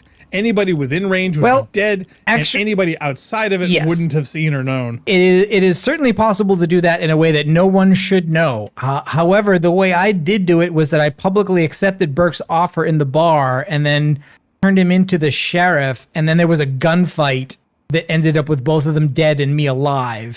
And you could argue that somebody, say the Children of Adam, saw me put a thing on the bomb and then walk out right before it happened. So I think it's believable that people could know. Yeah. A note on their bodies explaining why, like the Talons. I also like there that some of the water pipes that were leaking that we never fixed are still spraying water right there. Where's that water coming from? And yeah, that's the sign that says Gobs crossed out. Where before it said Moriarty, and Moriarty was crossed out and it said Gobs. I don't know why that's the only thing there hanging in there. And wow, we're picking up more and more rads. But there you go. Yeah, let's drop the Gek real quick and that'll fix it. Yeah, Deca says Bork sign still be borked. Yes, it's still broken. So where is miscellaneous? Okay, there she is. All right, so let's try and do this. Does nothing. I figured as much. Yeah, I didn't think it was a usable item. Although I wonder what would happen to Vault 87 after you used the Gek when it activated. Would it have purified it? Yeah, I don't know. So can we fast travel to where we can actually use it? No, you can't. It's that one instance. We didn't do any of the plot items up to that, so we can't skip to that part. Oh, yeah. Jip, unplayable, uninstall. And besides, even if I could, I'd have to fight off a bunch of super mutants because that's who's guarding that area, and we never cleared that out either. So. But anyway, did you guys ever hear the Tim Kaine interview about how the Gek even came to be? Don't think so. Didn't we talk about that? It's a real good one. For the first Fallout game, they made a manual on how to do things, and there was one page at the very end that was left totally blank. And they didn't like that. They still had time before the game's launch, and one of the artists of the game decided to just do something Fallout spirit that we've established so far and do that. And so this artist created an advertisement for the Garden of Eden creation kit. And that's how it became part of Fallout 1 in a particular way, because the people who are making Fallout 2 latched on to that advertisement in the manual as the plot MacGuffin for that one. So yeah, a blank page. I keep forgetting some of the quality of life improvements that the new game gave. Like there's no Is there no dropping of items outside of containers in Fallout 3? Apparently. I guess Deca says, I guess you can only use it in Vault 87. So sadly, no Gek this run. I was hoping to do both. I wanted to see the compare and contrast. I wanted to see what your karma would do if you use both of them at the same or close to the same time. Yeah, no, the Gek. I think the that's Gek gonna be is funny. It's not a real item. The Gek is a straight game over mechanic. It doesn't do anything for karma because. See, that's what I mean. And that's why I figured for our last playthrough, our last moment or whatnot, it's like, hey, it'd be the one good thing that we could do the end play, nice, save the planet moment. But that is also the only part of the game that kind of suggests what is true of the Genesis device, right? That being at ground zero when you fire it is also destructive. But nobody nobody else says. Gek just kills you. And nobody else ever refers to it. Hey, would you want to live here? It has been. Well, the Gek has been confirmed to have been used three times. It was used for Shady Sands when Vault 15 left. It was used for Vault City, and it was used for Arroyo. Right. But Shady Sands, they did it, and then Shady got nuked, and I wanted to do it the other way, where we'd nuke something and then use the Gek to bring it back. So. Yeah, I don't think that's never been an in-game mechanic. That's always just kind of a lore thing. That's what the Gek does. That's why I thought it would be cool for us to do it. Okay. Well, since we can't do anything else, I guess this is going to be about it. Anybody else want to say anything before we bail? No, but we can talk about the NCR. We can talk about what we're going to do next. Yes, please show us the slides. Okay, so next Saturday. Dun, dun, dun. Yes, I saw that this came out. Yep. So this got its full release. We played this demo once when Blackstar wasn't here. Yes, and I was sick. It's not a long game. I don't think we'll finish it, but we'll get to do more of it than we did in the demo. I've watched some other people play it. It's really fun and it's charming and it's very cute. So we're gonna awesome. Little kitty, big city. Saturday, June 1st, 2 p.m. Eastern. Get in line now. And then the week after that, we will, or I will, or whoever's still willing to do this, doing this. Will attempt to finish Destiny 2. I'm gonna watch and discuss. Now there is a small story to be told about this, and I'll probably save the whole thing for it. But basically, I got offered a promotional code for the final shape.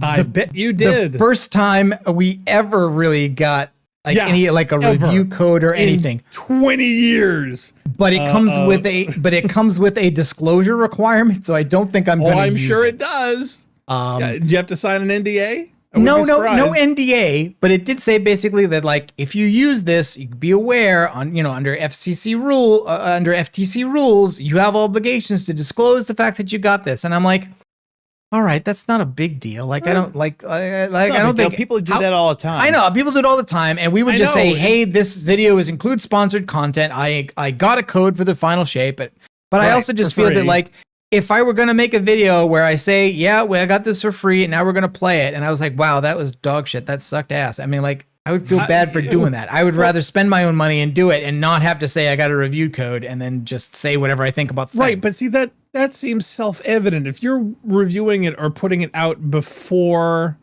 or quicker than anybody else because you already downloaded and got the code before anybody else had a chance to purchase it, that would be fairly obvious. Do you know what I mean?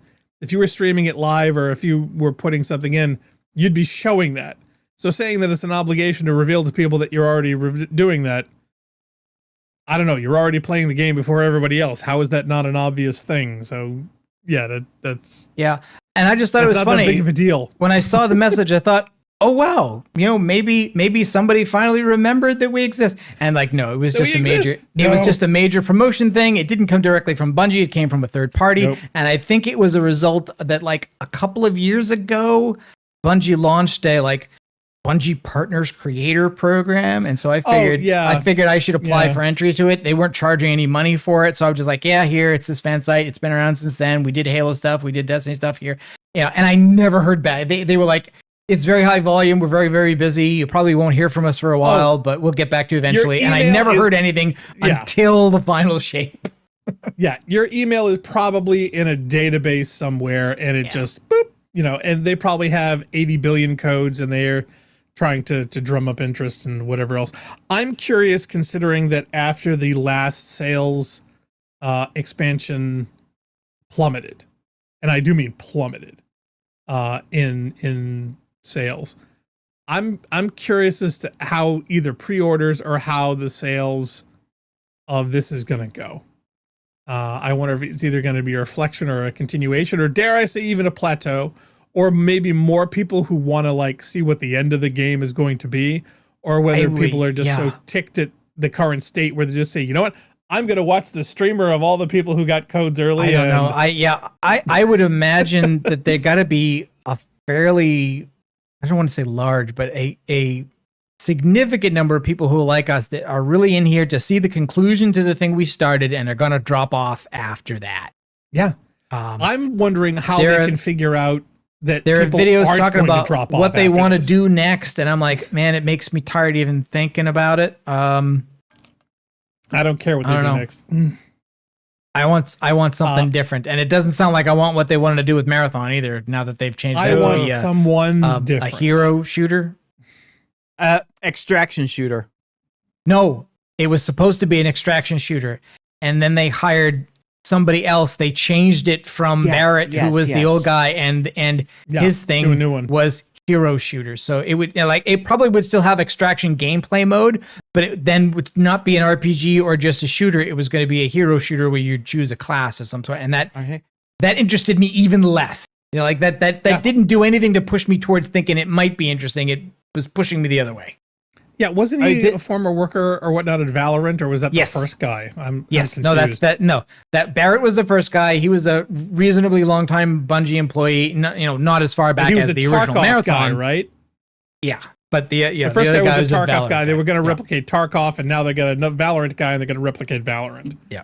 So I think it's actually been a year since the new Marathon was even introduced. Yeah. Oh yeah, and nobody's heard anything since then. And if it goes the way a lot of other Bungie projects have gone, the push to do the final shape may very well have pulled a bunch of people off whatever next thing they were working on, because that's what always happens to them. And the head guy who was in charge of it or whatnot, he did everything that they needed to be done, and now everything else is in the hands of other people, and he's like, I'm outie, and he's gone. So whatever it is what it is, and to be honest, considering the debacle that it has, I've lost all interest and or taste for it. They've gotten my last dollar. Thanks. It's been nice, but it hasn't been real nice. Which is sad because, there were some of our favorite people. I mean, come on, started by Ferex. We've been following them around since the, late 90s. So we've been around and big fans. Yeah, seriously, we've been around since Mac days, so it's not like we're newbies or anything, getting our panties in a twist over nothing. There's a lot of long time connections and interactions that we've had with these people and the fan base and employees over the years, that this just leaves a massively horrible bad taste. Yeah, in mouths. And I do want to say that aside from the things about microtransactions and the things about the business model that I don't like, this has not been an example for us of Bungie, you're going to lose me. You got to do this. You got to meet my demands or something. All I'm basically saying is that the stuff they're making now has moved further and further away from the kinds of play I'm interested in having. And the thing that has kept me going is the feeling of wanting to complete the thing we started. Just which is I'm the feeling story. The same way about Destiny as I did about Halo. It's I liked Halo 3. I wanted Halo 3 to finish it off. Halo 3 felt to me finished. Then we got a prequel, which while it was gameplay very good, the story didn't really do it for me. The characters didn't really do it for me. I really loved ODST. That was a great thing to get. But I was satisfied with where Halo finished after that, and I did not necessarily want more unless more was going to be a novel enough proposition that it justified it can keep going. Right now, I feel like I don't think Destiny really has enough to keep it going unless you're just talking about plot complication, doing more stuff. I want a thematic conclusion to what has been going on, not an endless Destiny's mind continuation of what is going on. Yeah, well, see, and in Destiny's mind, I think they're kind of stuck because they need to have a thematic or story conclusion, but they also need to have something to keep the treadmill running and the lights on. So where are they going to leave this? Is it going to be an open end with a giant question mark, or is it simply going to be a lead-in where they're going to double down on all ends are beginnings, because now the ending of this game is going to start the beginning of the next grind fest. But the whole point of selling yourself out to a big company like either Microsoft or Sony was so that you weren't bearing all the risk of taking 3 to 5 years to make a new game while people needed to be paid when no money was coming in. And now if you were independent, once you had those hits, you earned that money and got to keep it. But now it's a question of like, no, since live service games generate money all the time, you're expected to generate recurring revenue, either from subscriptions or from the equivalent of it. People who pay for season passes and for, whatever DLC is coming out and for whatever other stuff that you're doing. And they're saying, well, you can't just stop that and make a new thing that will take you 3 to 5 years to make. But then where will the money come from? But that's always the way software was developed. The point of selling yourself out to the big company is to provide that money. And that's supposed to be why they get their cut. So now you have to do everything the same way. You have to keep the treadmill running and big money still gets their cut. But what is it for now is the question I have. Yeah. And considering that, we are getting older, we're no longer the demographic. I've kind of felt this way for a while. We've got more nostalgia and feelings from all the types of stuff that we grew up with because that's what we loved. And the gaming industry as a whole with, profit-centric focus that has just been exponentially increasing and more obvious and more reticent on business practices that are not in the best interests of the consumer. They haven't been consumer oriented for a long, long time, to the point where they don't even care about hiding it anymore. They really don't shivvig it. So as far as how that translates to us with dollar voting, yeah, I'm sorry. If it's gotten to the point where even long-term Bungie employees, when asked, hey, do you guys think about taking a pay cut to help things out? And they're like, we're not that kind of company.